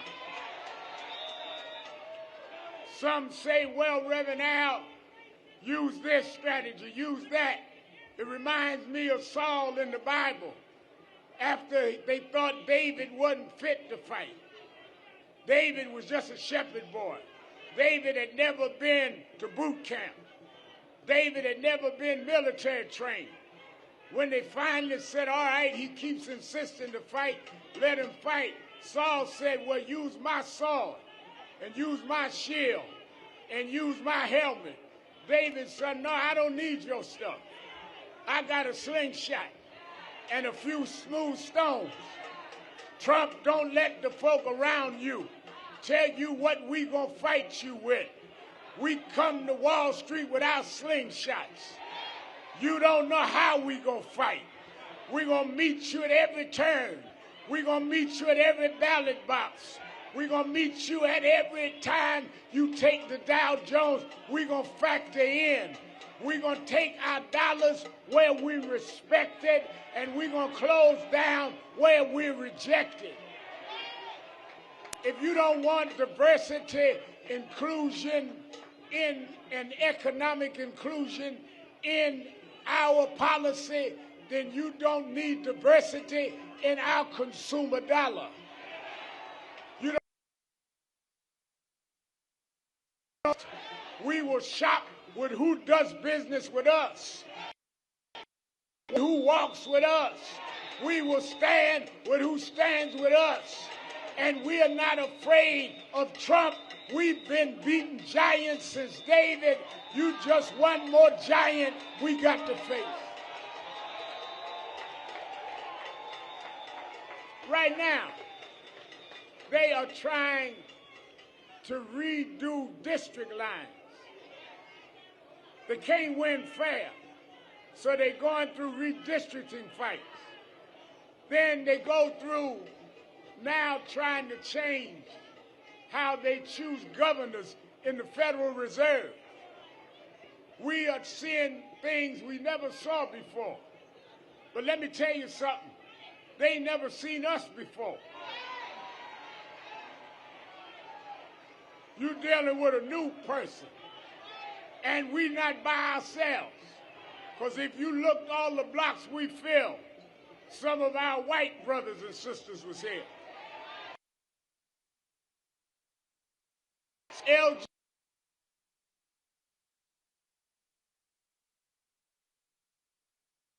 Some Gentile. We all coming together because we are not going to let you in this democracy and go into an autocracy. Let me say this as I wind down. I know some of you rode all night to get here. You're here from Tennessee. Tennessee in the house. Tallahassee, Florida in the house. Atlanta, Georgia in the house. Baltimore, Maryland in the house. Buffalo, New York in the house. New Jersey in the house. Washington, D.C. in the house. We going all Detroit, Michigan in the house. We are all over the country, but all of us on Wall Street, because we wanted y'all to know the address, because we coming back with an escalated movement. We will not get off Wall Street. You are the ones financing Trump. You better back him up or we are going forward.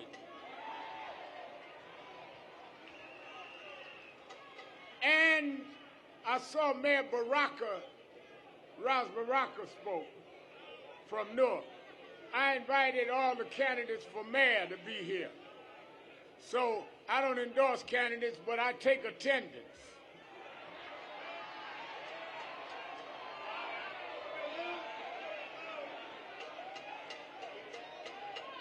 Let's hear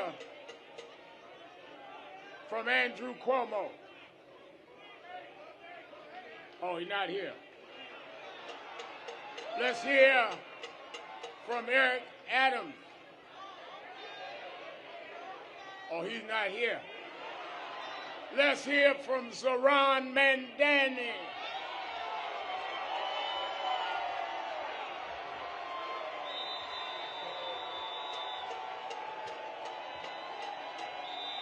How we doing today? Is the dream still alive? Is the dream still alive? Is the dream still alive? We know that dream lives on in every single person who is here today. It is a dream that we have heard time and again that it has to be deferred. And yet we know that its time has come.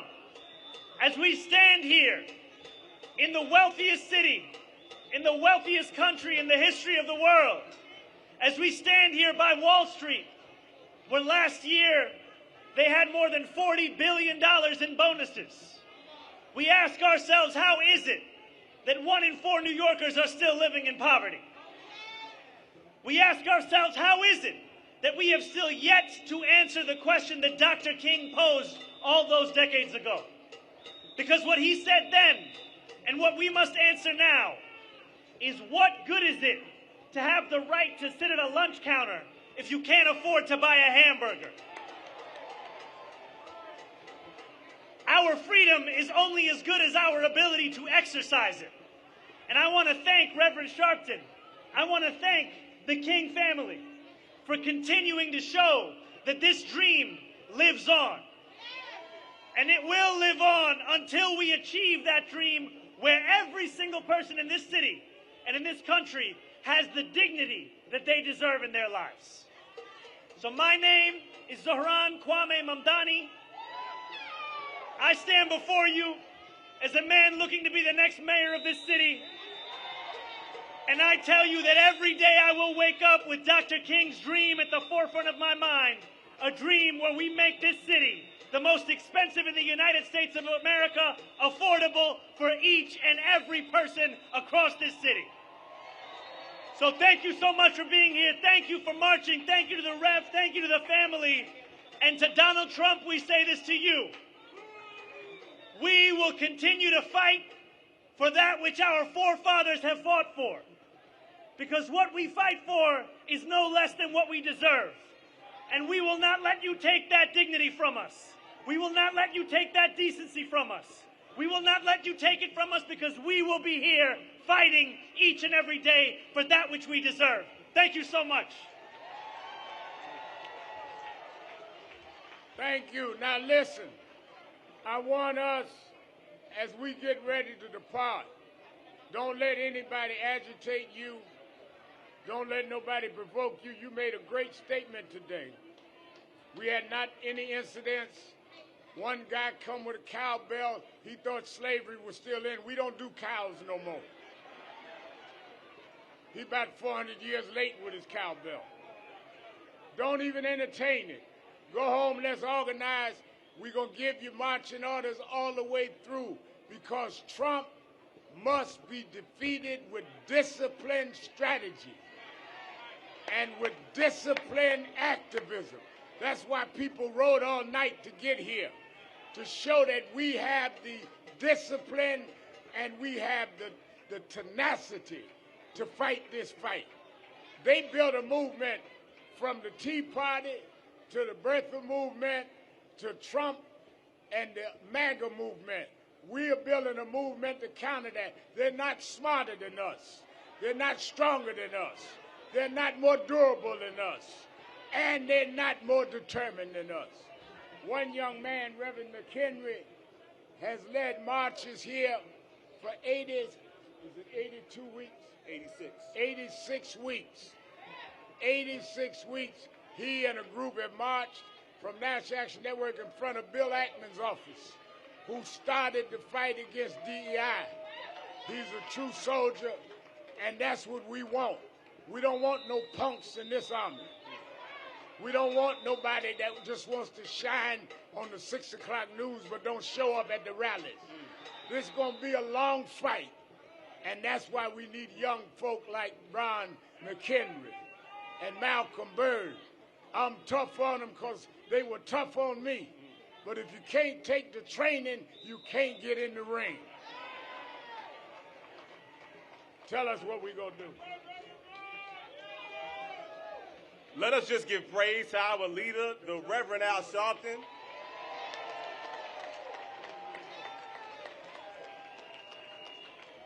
As we conclude this march, I just want to make this announcement. The buses will be behind us on State Street and Broad Street. All the buses that came from around the country, please get in contact with your bus captain as we make our way. Secondly, we are looking for a Miss Passy. Your person that you take care of, Nara, is behind us. But as we conclude, the buses are behind us on State Street and Broad Street. God bless you. No justice, no peace. Everybody's singing. Everybody's singing. Everybody's singing.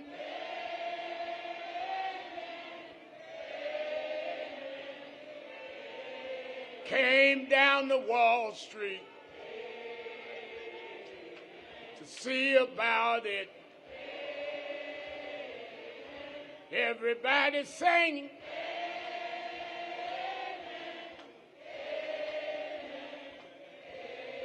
Tell Dr. King, y'all, the dream's alive, y'all. We brought it to Wall Street.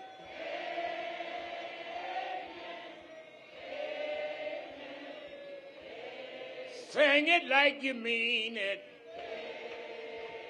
Sing it like you mean it. Everybody's singing.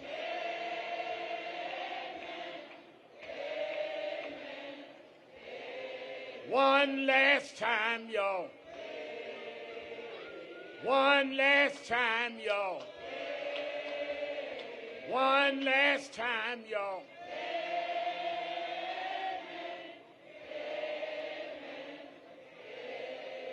No justice, no justice, no justice, no justice. What do we want? What do we want?